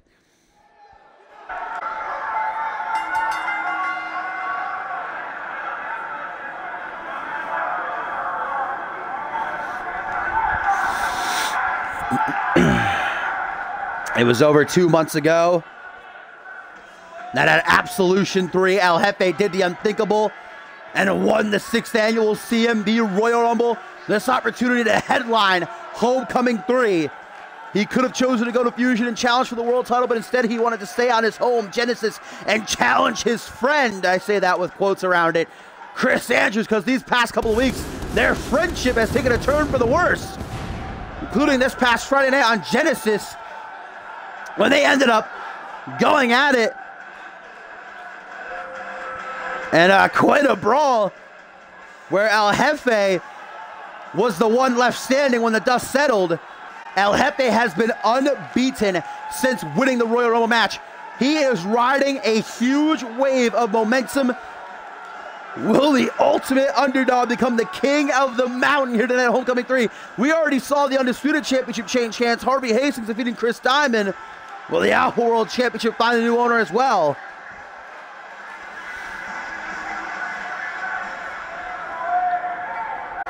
This time, Homecoming 3 El Jefe was competing in a fishbowl match against, wait, was that the match? Was that where this took place? I think so, right? And here he comes. Woo, and do digs as well. I like it. The Bloody Brit, baby, a long way from home here in Miami, Florida, but exactly where he belongs. In past years, Homecoming has been an up and down pay-per-view for him. His first annual Homecoming was his first ever singles pay-per-view match where he lost in challenging Morgan Jackson for the International Championship. But last year, this is where Chris Andrews in the main event defeated Reese Matthews to win the CMV Undisputed Championship. Now this year, he walks into the event as a defending champion. Will he walk out still with the gold? And the time for speculation is over, because we are finally going to find out. The Arriba Man El Jefe, the ultimate underdog. Nobody thought he could win the Rumble, but he did. Nobody, I think, is giving him a chance to win here. But I'm not going to count him out, especially after the role he's been on. That includes a victory this past Friday over Josh Wolf in a great match. And remember, 2 weeks ago, Josh Wolf defeated Chris Andrews. El Jefe beat the man Chris Andrews was unable to defeat. And El Jefe, of course, very excited for this matchup. He's got to have butterflies, but that man, the Bloody Brit, is used to the spotlight. He headlined last year's Ascendance, the grandest stage of them all, which we are just 10 weeks away from. Will he headline this year's? If he retains here, he has got a pretty good chance. It looks like he's in thought, like, should I beat the shit out of this guy or should I take it easy on him? Turns to the CM Universe, hoists his goal with a mighty roar. The Bloody Brit, baby, ready to go and dish out some revenge.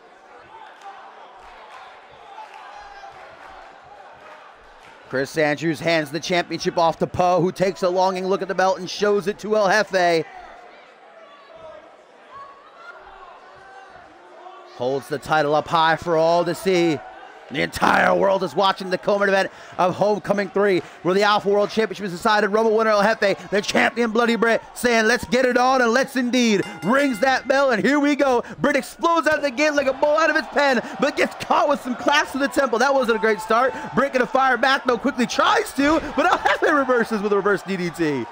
Well, Brit's strategy goes right out the window immediately. Now rebounds the complete shot. Does the human fish. Kick to the midsection. Yeah, actually meaning it for once. Sunset flip powerbomb, and Chris Andrews lands right on the back of his neck. Punch in the midsection, though. Brit pops up to his feet. Rocky start for the champion, trying to get his head back in the game, but El Jefe is there to meet him at every corner.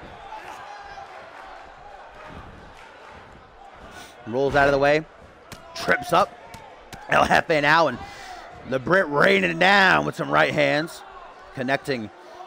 Mostly, it looks like El Jefe was doing a decent job of defending himself, and we know how Chris Andrews loves all things through his leg drop, elbow drop, and there's a forearm smash straight across the face of El Jefe. Man, El Jefe's got to be such an inspiring story for those out there who think they're not good enough, and especially in the wrestling. Oh, look at the strength of Chris Andrews, and then holding El Jefe there and marching in place as he drops it with that stalling vertical suplex. You know, especially in the wrestling business. Look at this. Harvey Hastings, a cruiserweight, just about a half an hour ago, won the Undisputed Championship. Imagine if El Jefe wins the Alpha World Championship. 2 cruiserweights at the top of the game here in CMV. Proving that anybody, no matter their size, can be that franchise player, can be the champ that runs the camp. Oh, a couple of, well, 3. Atomic drop's gonna make El Jefe's asshole sore, that's for sure. Now Chris Andrews, the buckle bomb. Looks to bring El Jefe right back up to his feet, but Jefe's waiting for him. Grabs the arm and snaps it over the shoulder. El Jefe shoots in with a nice face buster. These two men, great friends. But any sort of friendship that remained after they beat the hell out of each other this past Friday night on Genesis is certainly being put on hold. I'm sure no matter what, after this match is over, whoever's holding the title, they'll shake hands and they'll go to that local pub to celebrate. But right now, it is every man for himself, and they're going to do what they have to do to win. Up over the shoulder, the Jefe taken for a ride, then dropped. Chest first across that top rope, hooks the latest Andrews. 1, just a 1 count though. And remember guys, the winner of this matchup in 2 weeks' time will be July the 17th at Cause and Effect will defend the championship against Cyborg Invitational winner Reese Ortiz, who of course we'll see up next in our main event as a part of Team Genesis in that 8-man elimination tag team match. Great athleticism by El Jefe. Gets him the edge over the Brit with that takedown. And now El Jefe, don't know exactly what he's doing here, but it's working out for him, so the more the merrier. Have at it. Couple of clothesline. Brit's back into the corner. Still gets a clothesline though. Now wobbles to the center of the ring. Goes for a clothesline of his own. Ducks it. And another clothesline by El Jefe. And a kip up right there. Oh, June 17th. My bad. June 17th. Not July. 2 weeks from tonight, June 17th, is Cause and Effect. Oh. I thought Jefe was going to go for a little bit of fish dick, maybe. Instead goes for a tornado vertical suplex. Just as impressive.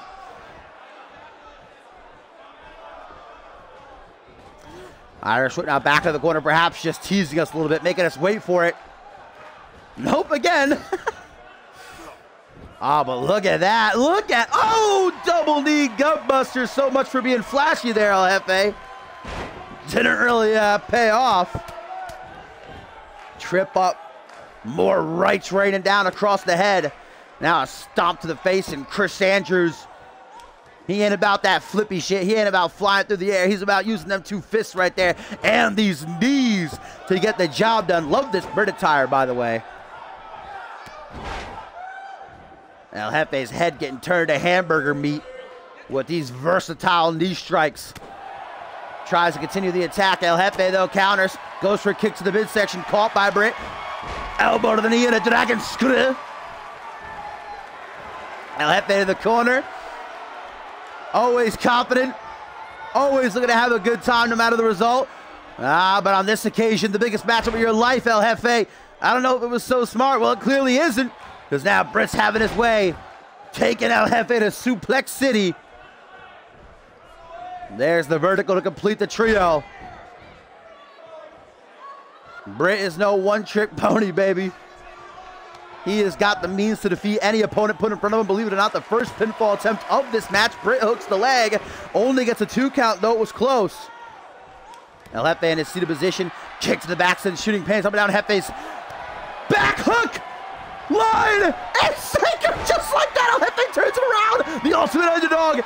Will he become the king of the mountain? 1, 2. Oh my God! In a blink of an eye, Brit nearly lost his Alpha World Championship. He was confident that he was in control, that he had Jefe beat, and Jefe turned the script on him real quick. Now a springboard Phoenix Splash. Watch out, Poe. Elbow drop to the knee to follow up. Always a great strategy, usually against bigger opponents, but really against any opponent, to take out their legs, which seems to be the strategy of El Jefe now, as he locks in this Indian death lock. Brit not looking to stick around for very long. You saw him grab at his knee slightly there. He tried not to show it. Doesn't want El Jefe to see the pain. Doesn't want to make a target of it. And now El Jefe, one of the most innovative arsenals in all of CMV, as he drops the chop across the chest. Just a 1 count, though, and Brit's trying to recuperate after that hook, line, and sinker, and he does. Cobwebs officially shook.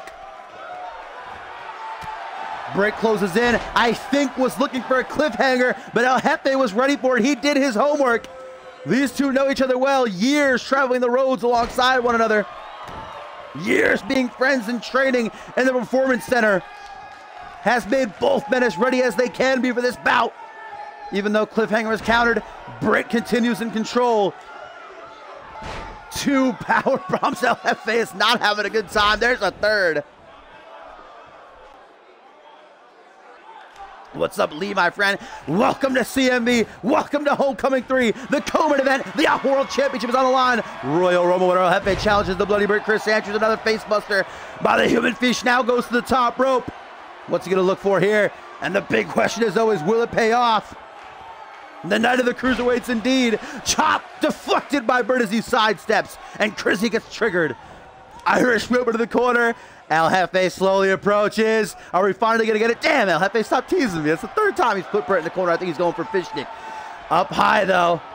And this is not going to end well for the Alpha World Champion, Frankensteiner.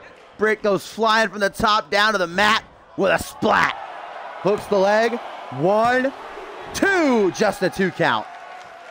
El Jefe can't seem to find a way to keep down Chris Andrews for the the dose of the trace. Trying to stay on top of things while thinking of how exactly to get the job done. Who would have thought El Jefe? Oh, jumps the shark, counters though. And Britt with a stiff kick to the gut, this time gets the cliffhanger. That massive pop-up German suplex exhibiting the power that Chris Andrews possesses. El Jefe's not down and out just yet though. Kicks out, what a counter by Britt, that was amazing. El Jefe goes for a tilt-a-whirl, Britt slams him with an amazing reversal.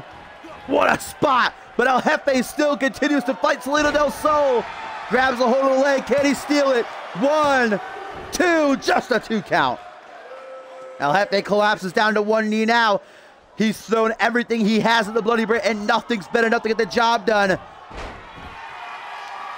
Running on fumes, and the Brit has had just about enough. Revenge shot down. El Jefe deflects it, denies it. Inverted Frankensteiner. How's your head, Britt?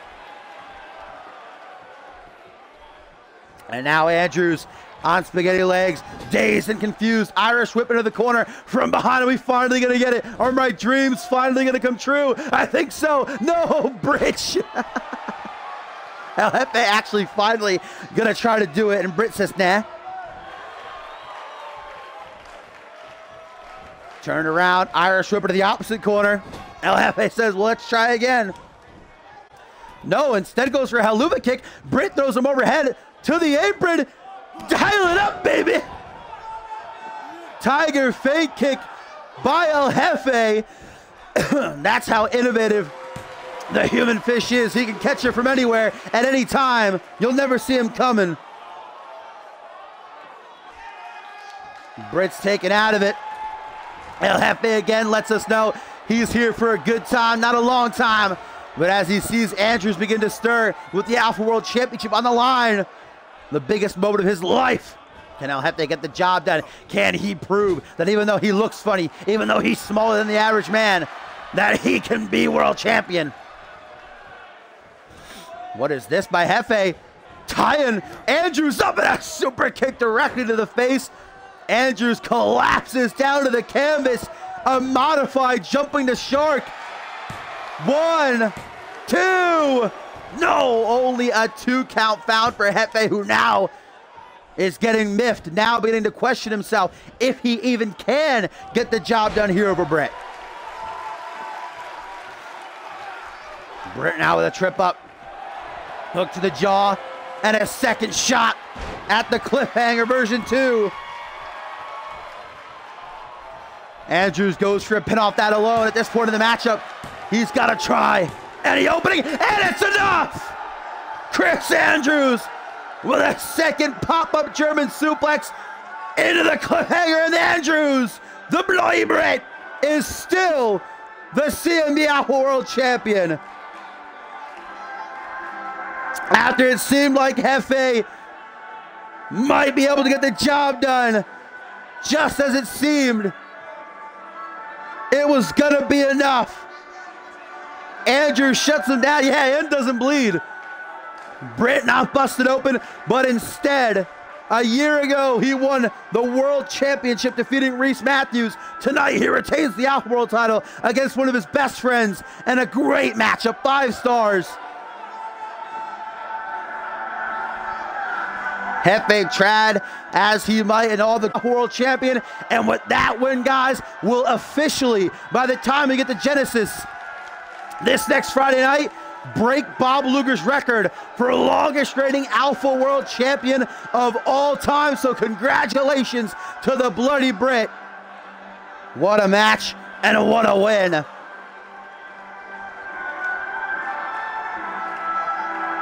How poetic that on the night Bob Luger's career comes to an end, his record is broken as well.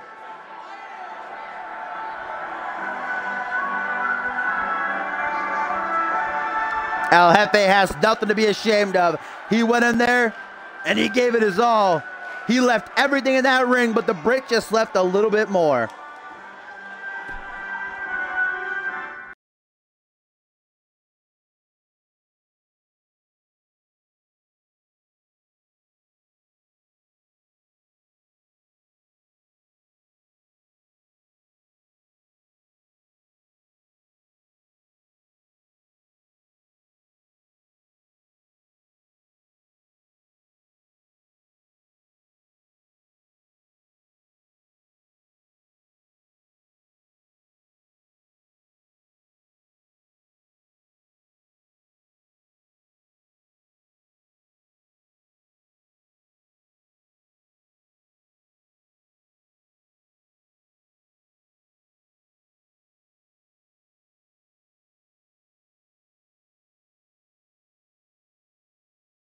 And here we go, my friends. It is time for our main event. The finish of the Battle of the Brands.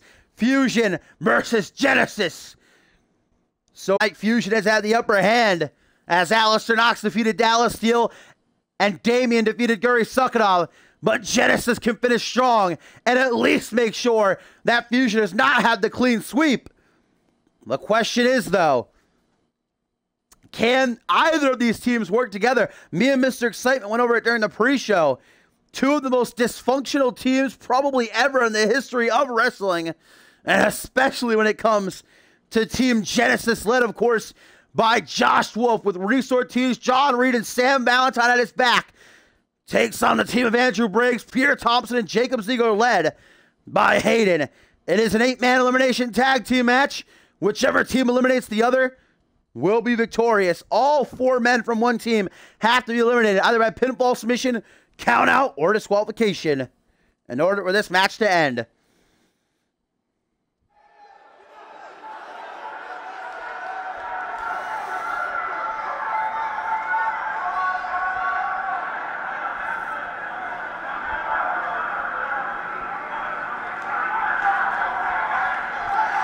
The build up to this matchup has turned CMV's landscape into a war zone. Fusion attacking Genesis, Genesis attacking Fusion.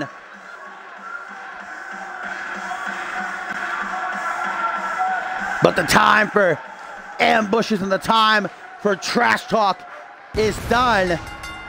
And hopefully these teams can get on the same page when it matters the most. Mr. Excitement touched on during the pre-show how he feels neither of the captains, Joshua or Hayden, had the respect of their team.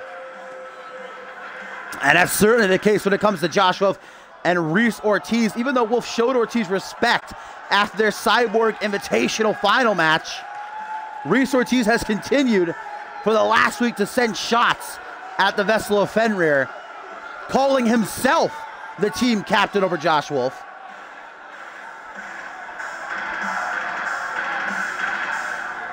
Will Ortiz be able to fall in line? Or are Team Genesis doomed to give Fusion the clean sweep?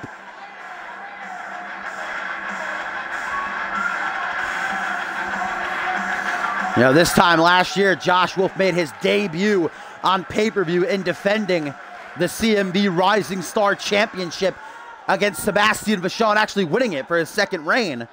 Of course, Wolf is the inaugural and two-time Rising Star champion. Now look, he's headlining the show and leading Genesis into battle as its captain.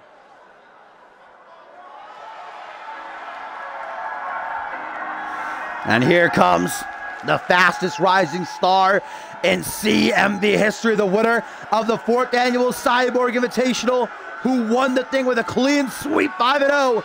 And the man who will 2 weeks from tonight, on June the 17th, meet Chris Andrews for the Alpha World Championship, Reese Ortiz. And look at that, look what's on his arm, a C for captain. Like I said, Ortiz feels as though he should be the leader of this team after defeating Wolf in the finals of the Cyborg Invitational. And that is just straight disrespect, a spit in the face of Josh Wolf.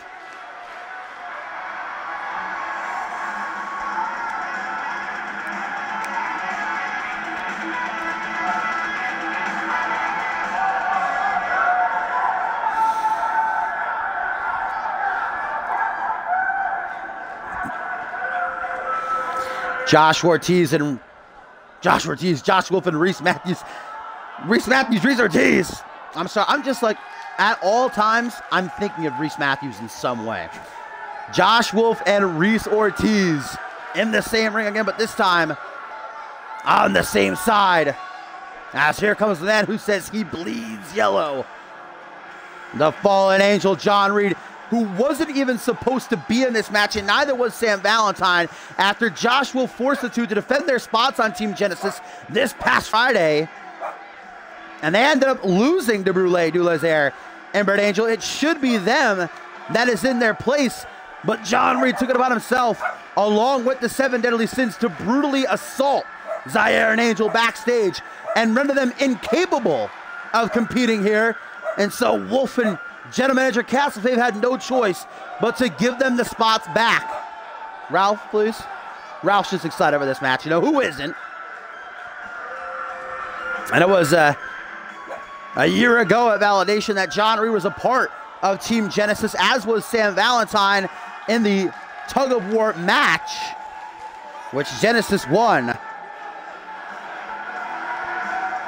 John Reed says, Genesis is my home and I won't allow anybody to take away my right to defend it.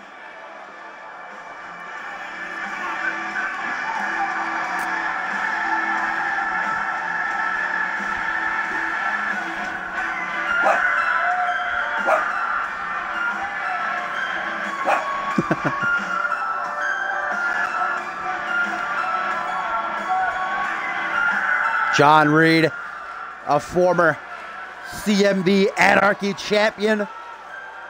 It's been a fairly good season for Reed so far. And if he can be on the winning team here in the main event of Homecoming 3, that has big promise for the Fallen Angel heading into Ascendant season. Of course, John Reed actually got into it last night on Twitter with Crazy J of the wrestling world. Definitely interested to see them go back and forth. Ah, you're right. Blessed for the correction. Sam Valentine was actually on Team Fusion last year at Validation. But he's Team Genesis now, baby, all the way. No, Valentine has been not exactly up to par since his return in the Royal Rumble match back at Absolution, yet to get a victory. I talked about on Genesis how I'd still never count him out of a fight. When it matters most, Valentine can bring it.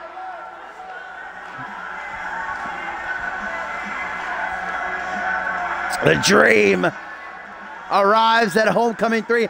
This time last year, Sam Valentine actually lost a #1 contenders match for the CMV Alpha World Championship to Ryan Kent. Chris Andrews did, Maury. The Bloody Burt retained.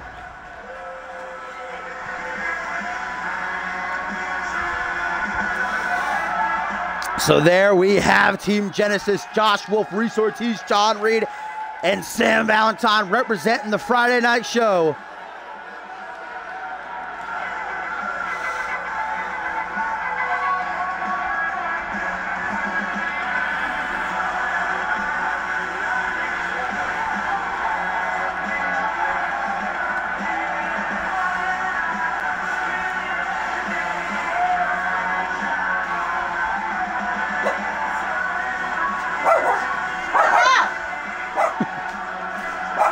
Ralph, come on, knock it off her.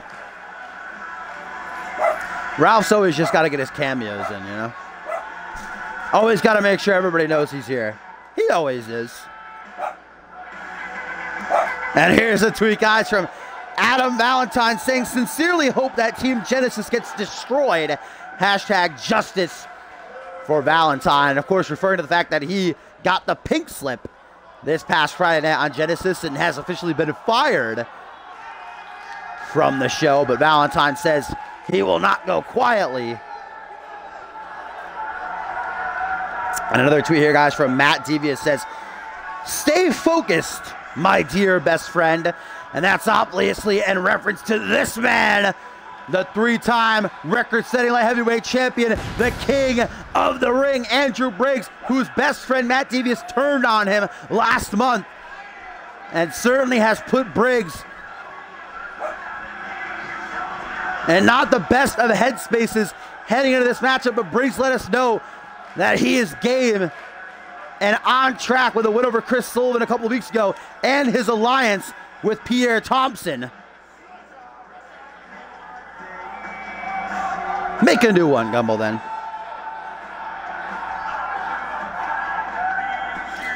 And Ortiz takes out his phone, tweeting out, Adam, are you tweeting from the job center? I'm just tweeting from ringside here at the main event of Homecoming. Savage. Andrew Briggs. Ready to go.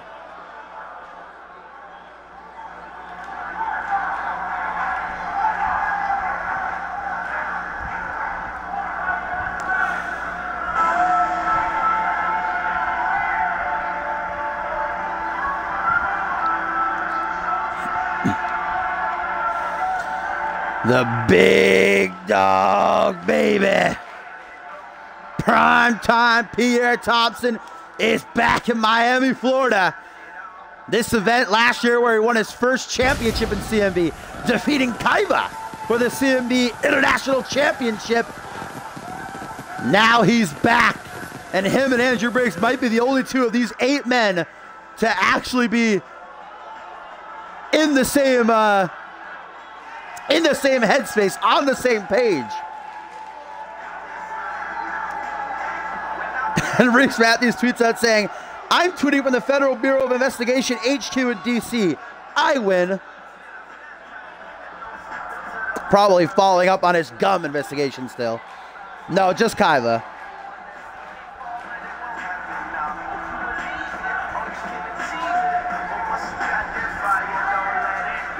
Also a former CMV United States champion, Pierre Thompson, being hailed as the future of CMV. Just looking for that big break.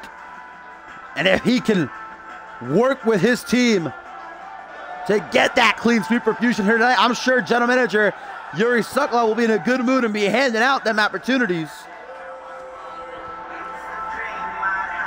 And a tweet here, guys, from Hayden says, "I'm coming out last to give these guys the spotlight for just one moment." Oh, how nice of Hayden. What a good guy.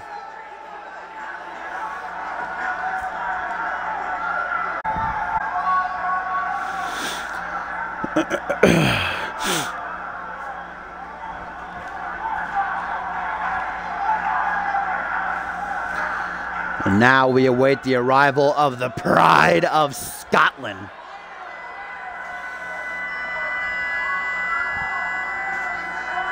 Jacob Ziegler back at Homecoming for the first time in 2 years. Remember, he was deep into his suspension at last year's Homecoming.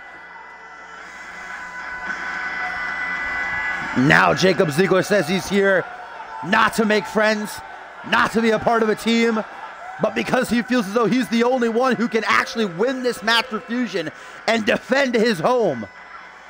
He says he doesn't trust Briggs Thompson, and especially Hayden, to get the job done.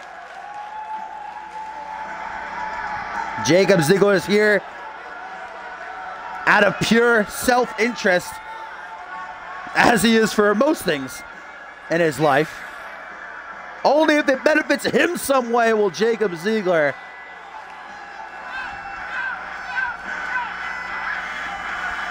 lift a finger to participate in this kind of matchup.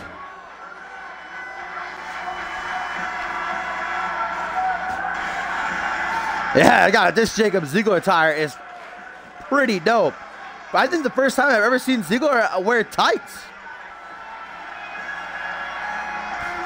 The former 2-time Anarchy champion, Money in the Bank winner, and tag team champion. In fact, his tag team partner, the man he held gold with, will be the last to come out.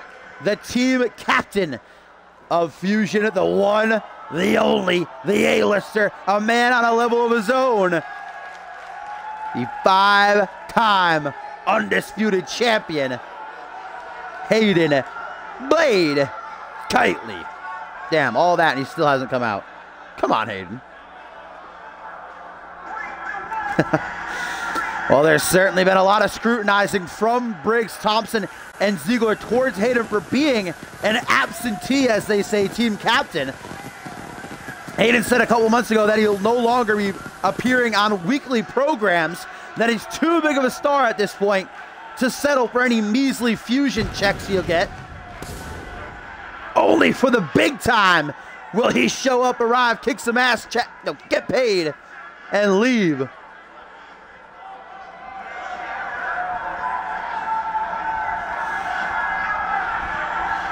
Hayden in the same boat as Jacob Ziegler, wanting to defend his brand, his home, his kingdom, he calls it. And here, purely out of self-interest, that a win here will please Sokolov enough to get him another shot at the World Championship.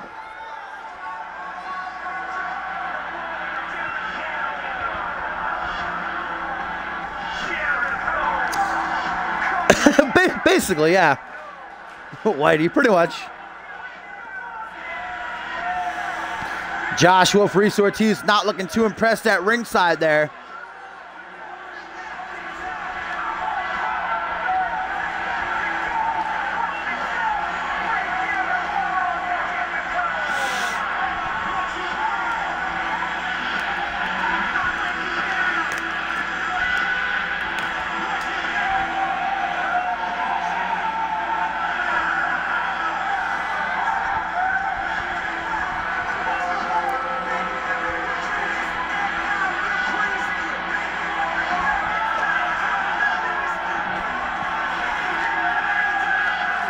Hayden, as always, takes his time soaking up the limelight. As we get into it, here we go. And it is interesting right off the bat to note that Josh Wolf, the team captain of Genesis, is starting the match for his team, while Hayden is on the apron and forcing Briggs to kick things off. That sends a very clear message to me. As Sam Valentine looks to give Josh Wolf a little bit of room. Nice cannonball set down from the second turnbuckle. Fusion and Genesis colliding. The battle of the brand so far, it's been Fusion's night. Alistair Knox defeating Dallas Steele, while Damien was able to put down the Russian Ogre, Guri Sukhanov. Team Genesis here can at least stop Fusion from making a clean sweep and end the night with a big win. Andrew Briggs now tossed in the corner. You know, between these 8 men, there's a total of 1. I gotta count this real quick. 1, 2, 3, 4, 5, 6, 7, 8, 9, 10, 11, 12 championships between these 8 superstars. 12 titles shared among them as we get an early tag now. John Reed, the legal man for Genesis. He continues the attack on Andrew Briggs, who looks for a tag of one of his partners, but John Reed going to stop him from doing so. Yeah, I don't know what Sam Valentine's doing exactly there on the apron. We know that he's not that great of a tag partner. John Reed had to pull both of their weight this past Friday night on Genesis, and that's why they lost to Brule, but hopefully Sam snaps into it here as we get a tag to Pierre Thompson. Now remember, there was an alliance formed between these two earlier this week on Fusion. Even though they had beef in the past, they decided to put it aside. Pierre saying, after Homecoming, we can tear each other apart all we want, but me and you, we got to be on the same page because we know that Ziggler and Hayden aren't going to help us out. And a big ending delivered from Pierre Thompson there to John Reed. Remember, this is elimination. All 4 members of one team have to be eliminated either by pinfall, submission, countout, or disqualification in order for this matchup to come to an end. So now we get a reverse DDT from the big dog to the fallen angel. Now looking to bring up to the seat, but John Reed counters with a European uppercut, staggers Prime Time just a bit. That allows Reed to close in for a belly-to-belly stalled though by Thompson. And a nice little hip toss rolls him out to the side. Now head first off that top turnbuckle. Pierre looks for a tag, perhaps. Gonna get it to Captain Hayden. Here we go. And a little bit of teamwork as well, using Hayden as a weapon, like a torpedo, launched off the top rope there. Ziggler's saying, come on, let's wrap it up already. I got places to be. And Hayden gonna go right into the taunt and right into the mocking. I believe this may be the first time ever that John Reed and Hayden have shared a ring together. Backslide driver, Hayden right into a pin to get the first elimination. Only gets a 1 count near 2, but not quite. John Reed wants that tag to Captain. Josh Wolf says what up to Sam Valentine, does hate him before dropping a double axe handle across the quad of Reed, and now drags him by arm and leg towards the ropes. Hayden early on going to try to use them dirty heel tactics to get the elimination over John Reed, but Reed out at the count of 1 having none of them shenanigans. Hayden a bit miffed about that. Puts John Reed on overhead. Reed going to drop down behind though quickly for a reverse DDT.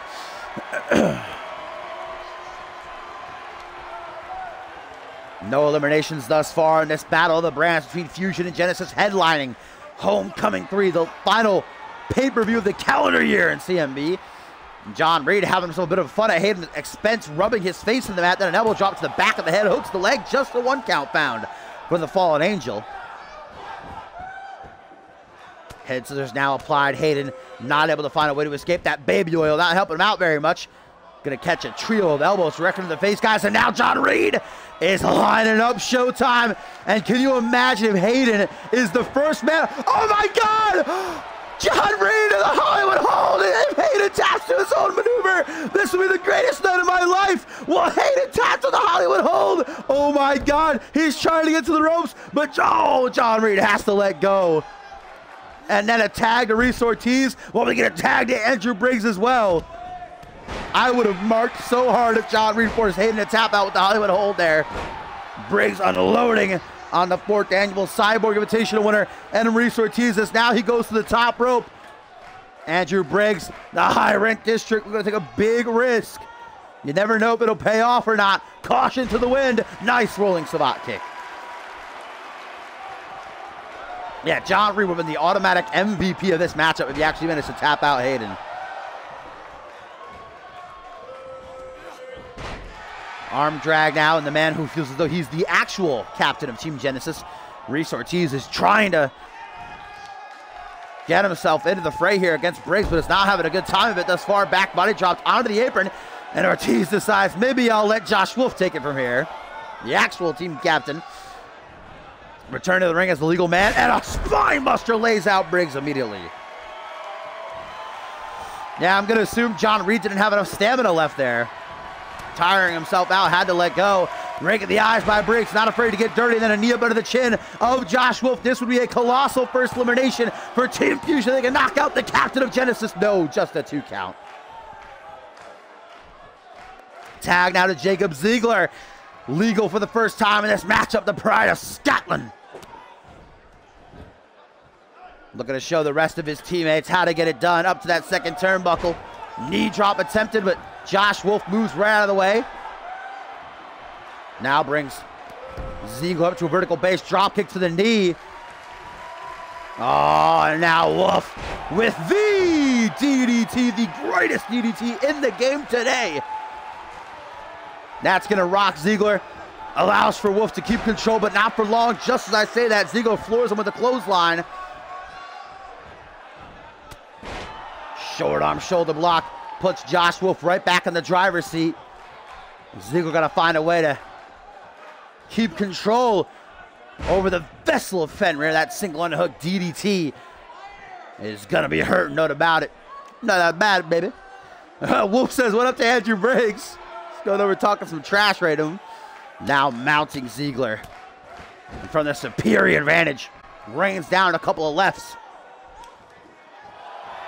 And Wolf with the jaws of Fenrir. Will Jacob Ziegler's night be short here at Homecoming 3? Will he be the first elimination? Will Fusion be down 1? Hayden looks to make the save. Can he in time? Yes, he can. Yeah, Hayden didn't do that because he's buddies with Ziegler, because they're good friends. He did it to make sure that Fusion would go down when I get handicapped. That's what captains do.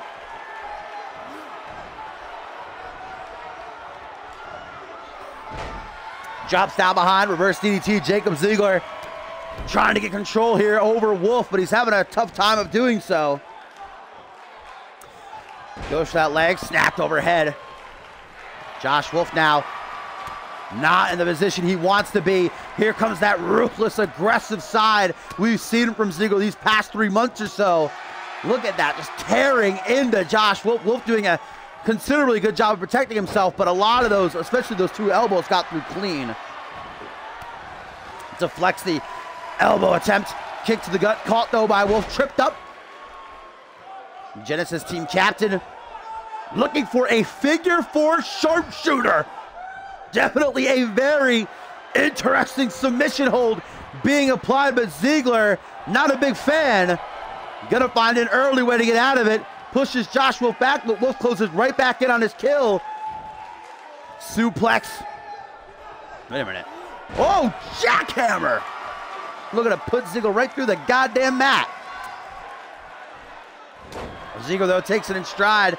Back up to his feet, jawbreaker. And showing Wolf how to hit a DDT. Not as much oof behind it, but it takes Wolf down out of instinct. Here comes Sam Valentine with the hot tag, The Dream. With a spear to Ziegler. Mamma mia. Now up over the shoulders. Valentine finally looking to prove his worth after struggling these past couple of weeks since making his return after a 6-month hiatus. Ziggler catches that kick out of the corner, now looks to bring Sam up to his feet, but Valentine sees him coming, short arm shoulder block to reel him in. Yeah, Ziggler definitely does need to make a tag, I'd say at this point, but Valentine's not looking to let him do so. And in the corner, we know what Sam's looking for here. The Dream looking to send Jacob Ziggler to sleep with a hell of a dropkick shotgun. Ziggler, eyes glazed over, might be the first man to go. 1, 2, just a 2 count though. Well, we know that Ziggler, as I touched on earlier, said himself that he is not a team player, that he's not looking for friends, and that he's not going to play nice. It's the same thing he did in the Trios title match. Same thing he did earlier this week on Fusion in that 8-man tag match. Refused to tag out. Tried to do it all on his own.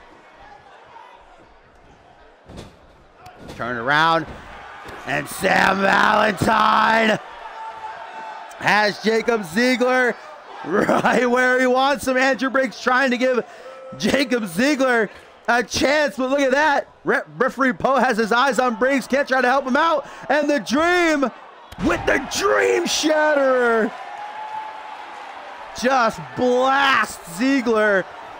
Double boots to the chest across the ring.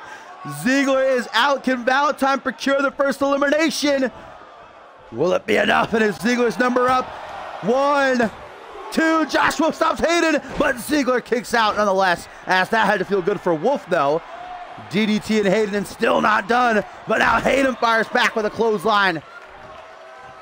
Josh Wolf rolls to the outside as Hayden distracts Sam Valentine, trying to give Ziggler just a little bit of time to recuperate. Now it's Hayden sent to the outside as Sam Valentine continues control over the Pride of Scotland. Maybe gonna go for a dirty pin. Jacob Ziggler, though a dirty heel himself, knows all those tricks. And once again, here comes that rugged edge of Ziggler. I don't know what Briggs is doing here. I think he's trying to attack Josh Wolf. Or actually, I think he just helped Josh Wolf up to his feet. And there's the vintage swag walk of Jacob Ziggler, feeling good about himself, as now he lines up Valentine. There's that spinning heel hook right to the temple of the Dream. Ziggler taking his time getting to the pin though. 1, 2. Oh, just a 2 count as you see Pierre there. Luthez press to take down Reese Ortiz, setting him rolling all the way across the ring. And now all these teams just imploding. Referee Poe having a tough time maintaining order. Sam Valentine still the legal man, as is Ziggler though. Sam Valentine and Pierre Thompson have had their fair shares of battle in the past.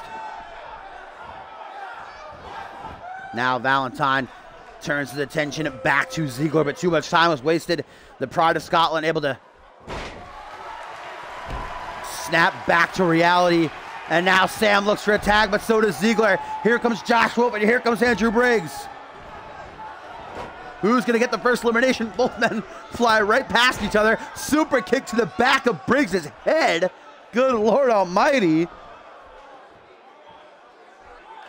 And all of Team Genesis is down, but Wolf in the ring right now, and John Reed. Cannonball senton from the second turnbuckle. Jacob Ziggler mounting the 3-time record-setting light heavyweight champion. And again with those right shots to the head. Takes him up to a seated position. Slowly but surely at a methodical pace. Josh Wolf dictates what happens here. But Andrew Briggs not going down so easy. Punch to the midsection. Briggs with a forearm smash. Oh my God, do not tell me I think Andrew Briggs is about to do what I think he's about to do. Oh, suicide dive, but here comes Reed, right to the aid of his team captain. Kind of failed miserably, but there we go. Making up for it now. This is not the place that Andrew Briggs wants to be, in a bad part of town. Still no eliminations here. And the main event of Homecoming 3, Fusion Genesis battling for brand supremacy as John Reed smashes Andrew Briggs' head off the steel steps. Sam Valentine has no idea what he's doing. Remember that Josh Wolf is the legal man here, as is Andrew Briggs. Wolf just beginning to stir as here comes Sam Valentine now. Why isn't the rest of Team Fusion helping out Briggs? Well, they send him back into the ring, but Josh Wolf, hot tag to Hayden. Can Wolf get back into the ring in time? His team might have just screwed him. Oh, good, the count reset. Here comes Wolf. Back into the ring, and Hayden's waiting for him. Captain versus captain. Oh, it doesn't last long. Wolf immediately tags out to Ortiz, interestingly enough. And what teamwork, super kick, knee combo, busts Hayden wide open. Jawbreaker though, Hayden fights right back into control, goes for a clothesline, ducks it, does Ortiz. Gotta make Hayden pay. With a snap vertical suplex. Another snap vertical suplex. And there's the third. Ooh, a little bit of a fisherman's torque on that one. Trip up though by Kitely, not allowing the rookie to keep control for very long. And the A-lister now with an Irish whip to the corner.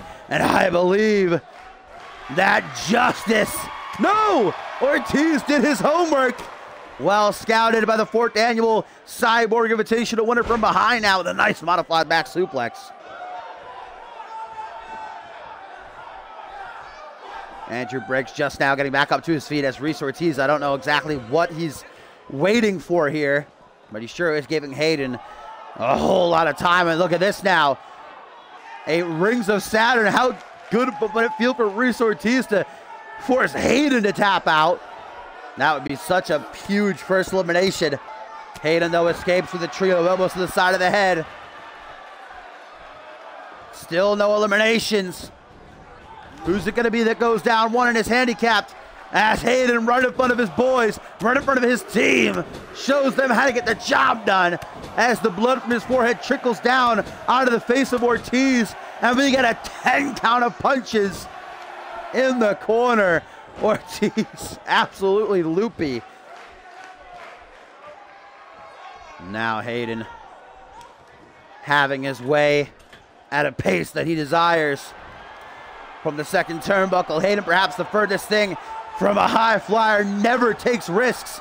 And that's why misses the double axe handle, gives Ortiz a window, but Ortiz not quick enough to capitalize on it, unfortunately. And now Reese going to be slingshotted off the ropes back towards the center of the ring. Hayden all over Reese right now. Code breaker by the future Hall of Famer, the 5-time world champion, busting Ortiz wide open now. And Hayden just so brutal the way he is going at Reese here. Elbow to the side of the head, rings his bell. Hayden reels him into a front headlock, punch to the back of the head. Chris Andrews indeed did retain the Outworld Championship. Great match. Now Hayden looks for a tap. No, another 10 count punches. But Reese Ortiz says, no, not again. Immediately pushes Hayden away. Closes in, spinning soul kick. Hook to the jaw. Double knee backstabber. Into the pin as well. Can Ortiz get this huge elimination? No, Ziggler paying back Hayden for earlier when Hayden saved him. Now Ortiz gonna say what up to Ziggler, but distracted, and here comes Pierre Thompson now. The big dog immediately floored by Ortiz. That's great. Hook to the jaw from behind. Ortiz, I gotta say, is looking pretty good right about now. Josh Wolf, not so hot over there on the apron. Looks like he's about to collapse any minute. Scoop slam, Primetime drops down behind, stomps to the quad. There's a big old clothesline. Reese right back to his feet, forearm smash, slaps that shit out of the way, gets it anyway. Pierre say like, nah, bitch, you getting it. Just accept it. Forearm smash now, and Thompson has the advantage. And just choosing to stare down at Ortiz, who's looking up at the night sky, wondering where his life went wrong. Absolutely out of it, and Pierre Thompson just continuing to look down at him. I don't know about this strategy. Perhaps Thompson's suffering from a concussion. Pierre, hello. So much time wasted. Ah, now Thompson puts his finger to the trigger. The highlight by the big dog. Will this be the first elimination? Ziggler stopping John Reed. And it is. Reese Ortiz has been eliminated. Genesis goes down one. Now Fusion's in control, but John Reed, the legal man, took out Ziggler. Now takes down Pierre Thompson. So Reese Ortiz, a hell of a performance here in his pay-per-view debut, main eventing Homecoming 3, but unfortunately, he gets eliminated at the hands of Pierre Thompson, and now it is down to John Reed, Sam Valentine, and Josh Wolf for Genesis. Can they even the score and get an elimination, or will Fusion get a clean sweep to get a clean sweep on the entire event? Pierre Thompson now mixing it up with John Reed.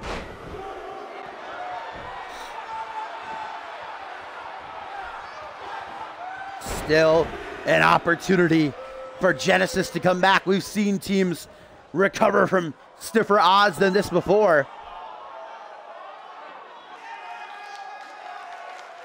Neck crank by Thompson, who currently has got the MVP mantle placed atop his head. And that elimination of Ortiz. Now Pierce looking around.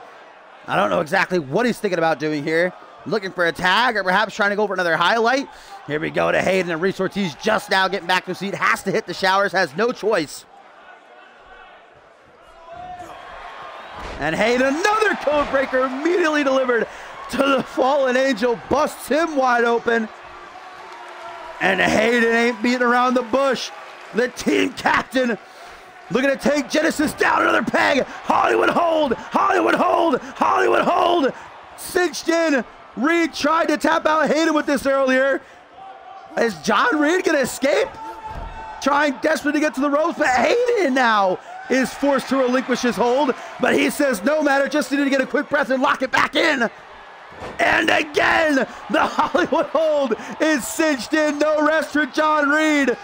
Still, he tries to escape. Can he get to that bottom rope? He's trying.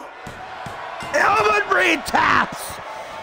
Tried as he may, John Reed succumbs to the Hollywood hold. And now it is 2-4 as Sam Valentine's the man to come in next. John Reed's heart was shown on full display there. His love for Genesis. He truly does bleed yellow, but unfortunately, Hayden gets him out, and now it's 2-4. Still, though, I'm not going to count out Genesis. Valentine trying desperately to make an elimination. Yeah, I don't know. From that angle, it kind of looked like John Reed got a rope break, but I'm sure from Poe's point of view, it wasn't.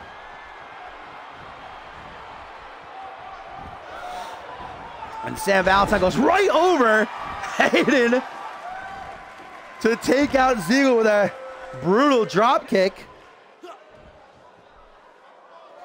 And look at that. What up, Midnight Dream, my friend? Welcome to CMV Homecoming 3, the main event of the evening. Fusion versus Genesis, and what strength shown by Valentine there as he takes out Hayden with a military press. And Valentine curb stomps the A-lister all the way to hell. Can Valentine try to better the odds for Genesis just a bit and take out their team captain? Nearly does, but Hayden, of course, is gonna kick out.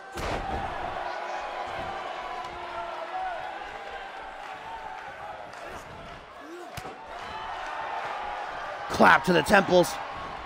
Hayden now has the edge, but Sam throws him right to the corner, wants that tag to Josh Wolf for captain versus captain. Hayden doesn't allow it though, elbow to the side of the head. Misses by with a code breaker attempt. I do believe in Valentine again. There we go, tag to Wolf. Teamwork between the final two remaining members. Reese Ortiz eliminated by Pierre Thompson. You just saw John Reed tap out at the hands of the Hollywood hold to Hayden.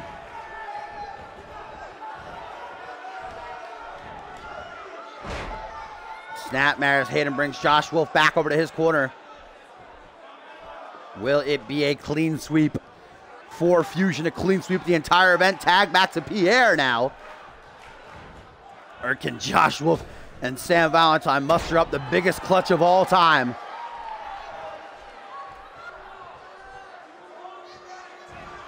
Stomp there, the bicep. And brought up to his feet. Pierre Thompson with a big Uranagi slam, showing everybody the strength that he possesses. There's the play of the day. Josh Wolf is getting absolutely hammered like hamburger meat right now, trying desperately to find a way back in. It did start 4v4, but Genesis has lost Reese Ortiz and John Reed. Tag to Sam Valentine now. LeVessel Fenrir and the Dream know they have got to work together. They have to do whatever they can. But here comes Pierre trying to take out Valentine. Stomps to the quad and Valentine from behind. Irish whip from behind. Pierre Thompson. Not the position he wants to be in against Sammy Boy. Shotgun drop kick right off that second turnbuckle, shaking the entire ring. We are getting tweets from both Reese Ortiz and John Reed blaming Josh Wolf for their eliminations. As speaking of, Wolf just busted open Jacob Ziegler with that tilt-a-whirl DDT. John Reed here saying, Wolf, you say you are all for this brand, yet you didn't even move a muscle to help me. And Ortiz saying, Wolf is a bigger piss take than El Jefe, and I swear he'll pay for this on Genesis. Now it is Pierre Thompson who's cut open. Started off with 8, now we're down to 6. It's Genesis handicap 2-4. Hayden inadvertently taking out Pierre. And that allows Valentine to make the tag to Josh Wolf. Kylie may have just screwed Thompson, but Thompson makes a hot tag to Jacob Ziegler now. Here comes the Pride of Scotland. Kitchen sink to Wolf. Goes for a high knee, but Wolf sidesteps it. Another high knee there, connects then. Busts open and Wolf, everybody's bleeding, everybody and their mamas. You can see the regret on Hayden's eyes after he clotheslined Thompson there. He did not mean to do it. And here comes Hayden, just good God, laying into Josh Wolf with absolute brutality. Hook to the jaw, caught though, sent back. And look at these knees, whoo, hatches. Ziegler collapses, but into a lateral press. 1, 2, looking to put Valentine all on his own, but Wolf powers out. Hands on his hips, Jacob Ziegler takes a look around at the position that he and his teammates are in, and Josh Wolf, guys, is bleeding badly. I don't even know if Wolf is conscious at this point. He's hardly moved a muscle. Ziegler has just been dominating him. Grabbed by arm and leg and dragged slowly out of the corner as Ziegler cockily lifts Wolf up by the boot and gives him a cheeky wink before connecting right to the temple. A swift and quick death. Josh Wolf's number might be up as Hayden looks to stop Valentine from making the save, but he doesn't. Valentine breaking through the defenses, now going at it with Ziegler. But that might have just bided Genesis some time. Or maybe it's the opening that Wolf needed.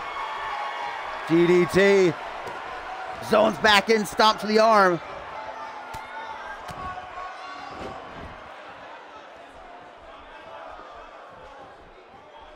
Look at Wolf's face, man. Absolutely drenched in crimson red. Single underhook DDT still, though I have all the respect in the world for Josh Wolf. What he's been through these past couple of months. The 5-star matches he's put on. And even now, he's beaten to a pulp, but still not quitting. Pump handle, neck breaker. It's just academic at this point, though. And Ziegler looks to taint the elimination. Putting his feet on the middle rope. Poe does not see it, but luckily Josh Wolf powers out of the leverage. Hayden back up on the apron now. Goes for a tag with Josh Wolf. Shoots that down. Irish whip over to Sam.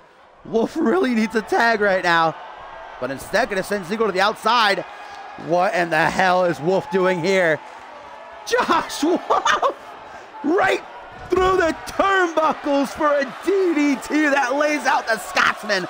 on the outside, and Ziggler just completely no-sells it as the CM Universe chants, "This is awesome." And indeed it is, but it is not awesome for Wolf, who's flattened with a Tiger Bomb there on the outside.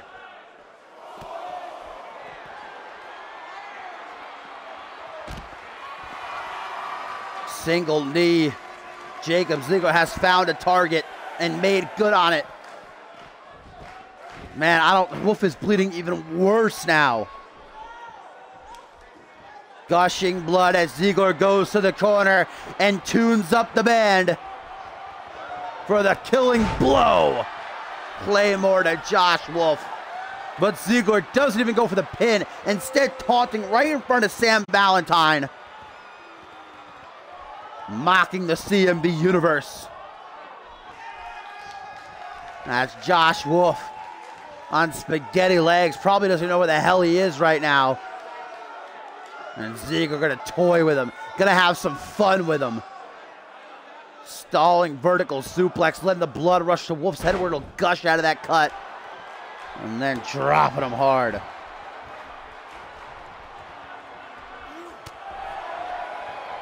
Elbow to the midsection. No, there's no quitting Josh Wolf, but it's simply just odds at this point.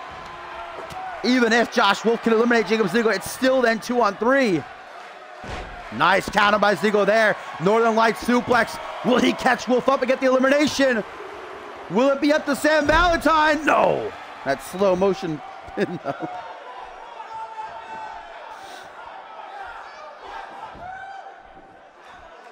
Jacob Ziegler's wasting a lot of time, man. I mean, he should just put down Wolf while he has the chance, and that slap was just completely unnecessary.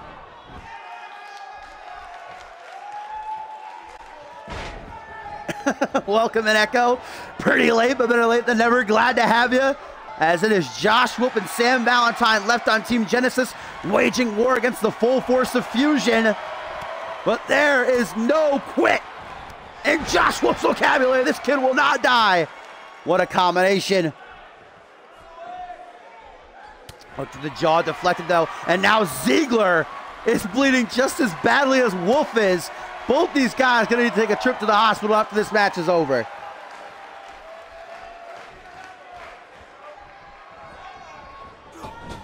Irish whip. Tag made to Sam Valentine, and a much needed tag. Rolling snapmare. What teamwork! Elbow from the apron by Valentine. Into the pin. Come on. To even the odds a little bit more. No. Goes for a punch to the side of the head, but Ziegler catches him in the gut with an elbow. Main event of Homecoming 3. It has been an amazing night thus far, with some amazing matches. Now the spotlight is on Fusion and Genesis, as Sam Valentine and Josh Wolf work from beneath 2-4 in favor of Fusion, but Valentine's looking to change that. As he says, "Watch out, Wolf, give me a little bit of room, baby." Wolf's like, "Nah, fam." Just gonna climb right over him then. Sam Valentine with the Dream Shatterer all the way across the ring. Double boots to the chest. Looks like Valentine gonna clip the back of his head, but it's all a part of the job. Can Valentine score an elimination? Can he actually do it? Wolf's got to play defense, stop someone from breaking up the pin. Wow, why did Wolf cut all the way around like that? That was a horrible idea. Now Sam Valentine soaking it all in as Wolf makes sure that nobody else tries to enter. Sam doing a whole lot of taunting right now. Knee drop to the chest.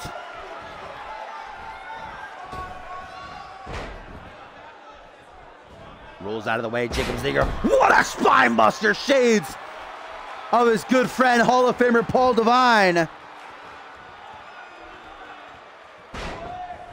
Knee to the back of the head, and Jacob Ziegler soaking it in as cocky as he ever is.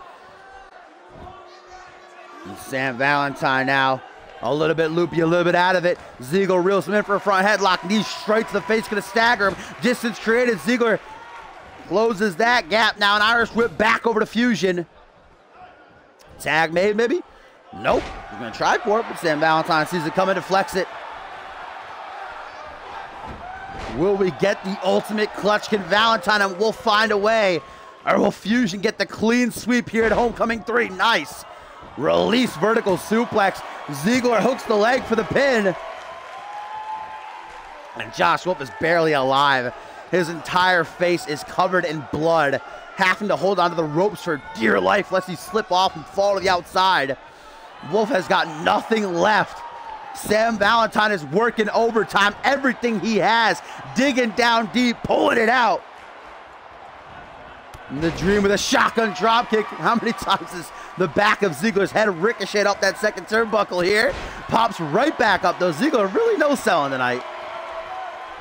Now to the corner, and the pride of Scotland, marking his territory, the Claymore!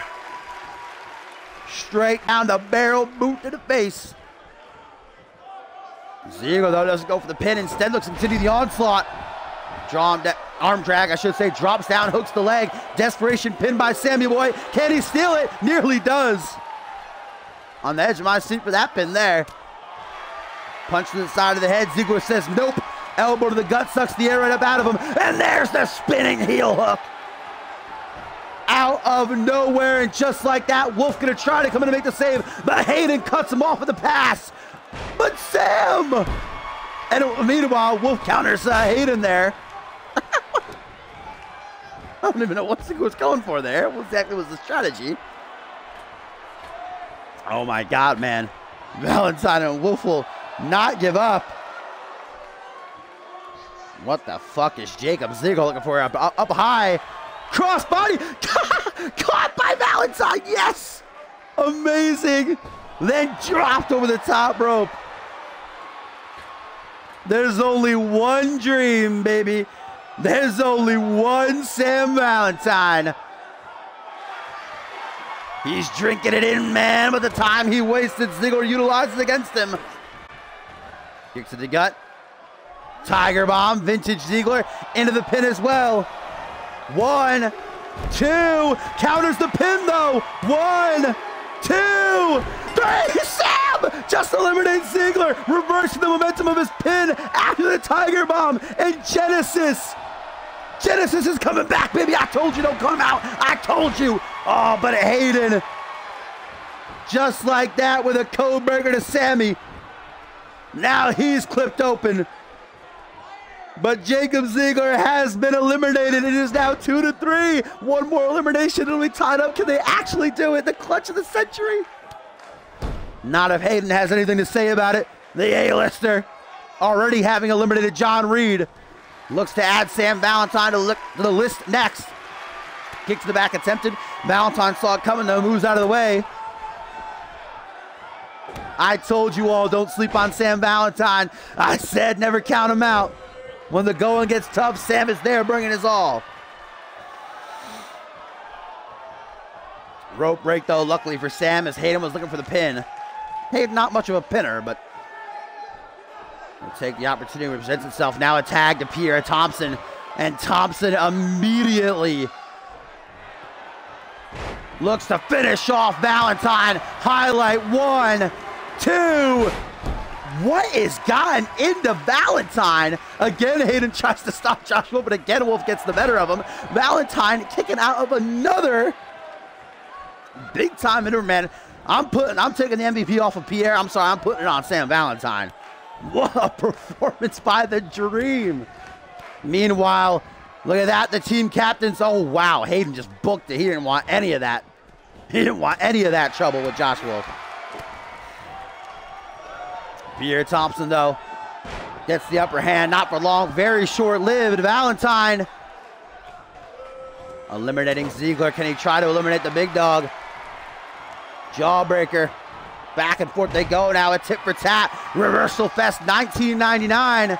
Here's a desperation pin from Sam, hoping it'll be enough to tie things up, but only a 2 count. Andrew Briggs like, nope, I'm out of here.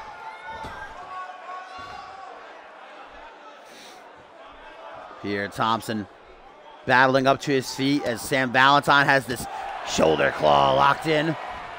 And I think everybody in this matchup is bleeding but Andrew Briggs right now. Tries for a tag. Sam Valentine reverses though. Irish whip over to the corner of Team Genesis. What's left of it? Looking to slap hands with Wolf, maybe. No, kick to the gut. Pierre Thompson grabs the leg, though. Meanwhile, Hayden arguing with referee Poe, trying to tell him the elimination of Ziggler was complete bullshit.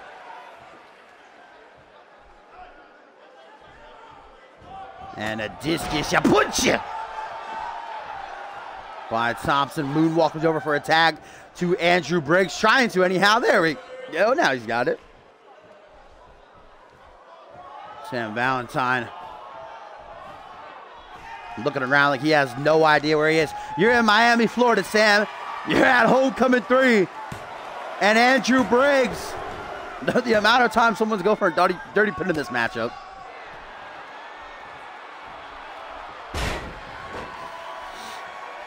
Teardrop suplex into the corner. Andrew Briggs still on them click days. Too sweepy, baby. Sam, though, is not looking hot, guys. The amount of effort he put in this matchup has cost him now. Knee up under the chin by the king of the ring. And Briggs just completely having his way with Valentine, as now he's put to the corner. And vintage Briggs, Shining Wizard, short arm clothesline, chops him down to size and prime for the picking. Hook's leg, can Thompson stop Wolf? No, Wolf! He does not want to be all on his own. Now trying to give Sam just a bit of time as he looks to take out Pierre. But remember, Briggs is the legal man, hopping right over Wolf, as Wolf in the middle of all of this with a suicide dive plancha down onto the big dog. Now back to the ring, and who's actually legal? Briggs using the ropes to get up to a vertical base. Double boots to the chest, though. Sends him flying back, and Sam still has enough to pander to the CMV universe. That's all he's surviving off of right now, is their energy. Too much taunting, though, by Sam. High knee right on the button by Briggs. Stomp to the bicep as well. 2-3 in favor of Fusion. Jumping neckbreaker by Briggs.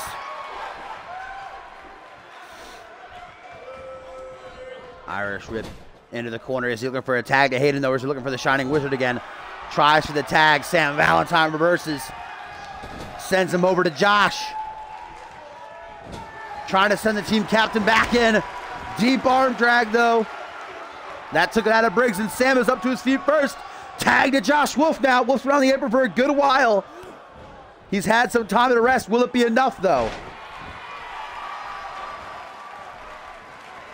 Genesis already with a huge freaking pushback to eliminate Ziggler after being in a 2v4 scenario. Can they actually even things? Over the shoulders. Woo! Torture double knee backstabber. I swear to God, man, Wolf has always surprised me with new shit. You're never going to get the same Wolf, but look at that, guys. Hayden distracting Josh Wolf with trash talk from the apron. And now takes him out. Allows Andrew Briggs to capitalize, but no. Josh Wolf was ready for him. Nice attempt there by Josh. That doesn't always work out, you know. Now down to the outside. This fight going to take a spill ringside. Andrew Briggs uses this time to tag in Pierre Thompson. And Pierre, Hayden seemed to be getting into it. And the time they were bickering, Josh Wolf back into the ring. Tilt-a-whirl DDT. Thompson now goes for a big old punch he was setting up for. Look at that, just wailing on Wolf. Kick to the midsection, sidestepped by Josh with a drop kick.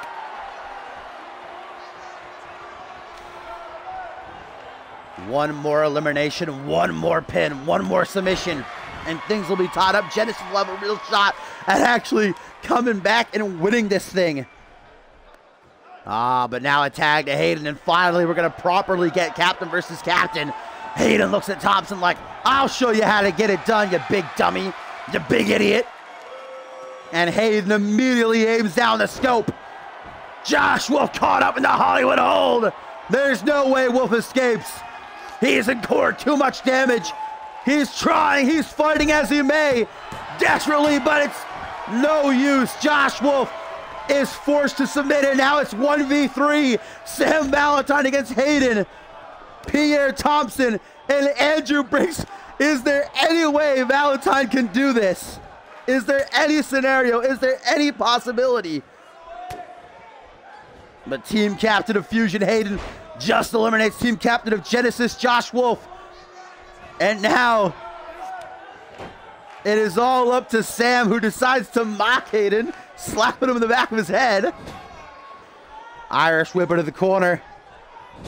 Now Hayden looks Sam right in the face as the blood rushes down from that cut. Looks for a tag. Gonna let Thompson and Briggs get some. Maybe get the last elimination with a back suplex instead. Jawbreaker. Hayden takes back control in the blink of an eye. But Sam Valentine, man. It's math at this point, though, guys. Codebreaker again. Delivered to the dream. A hell of a performance by Team Genesis, and especially from Sam Valentine. But it's all about the numbers, and the numbers don't lie. Hayden leads Fusion to a clean sweep victory.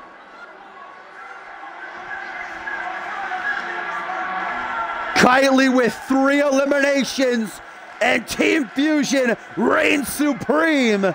A clean sweep here at Homecoming 3 for the flagship show.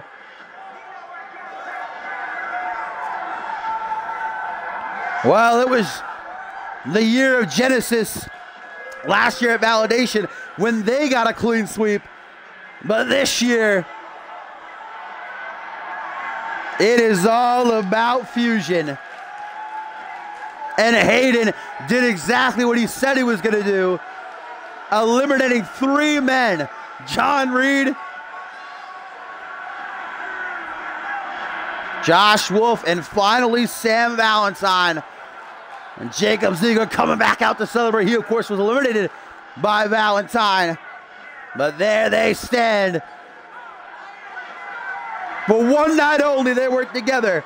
And for one night only, they got the job done.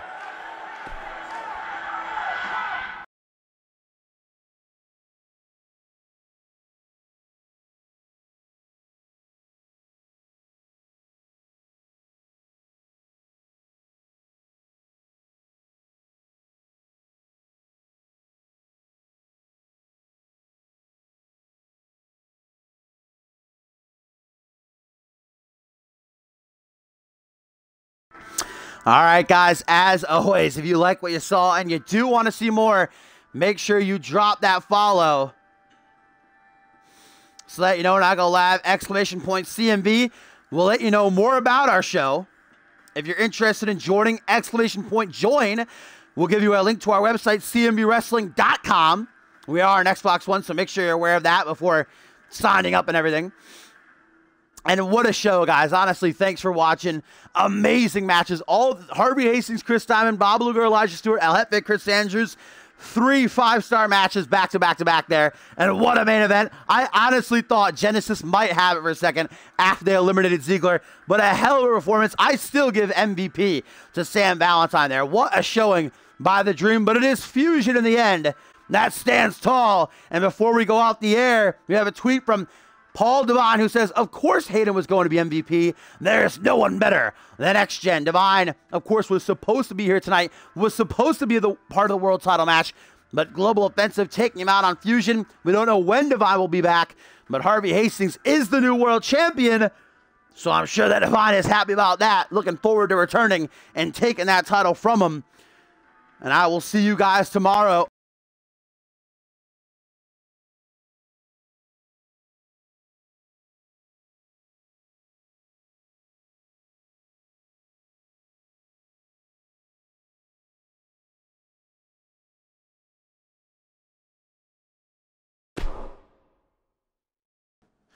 Rip, my controller fell off the couch.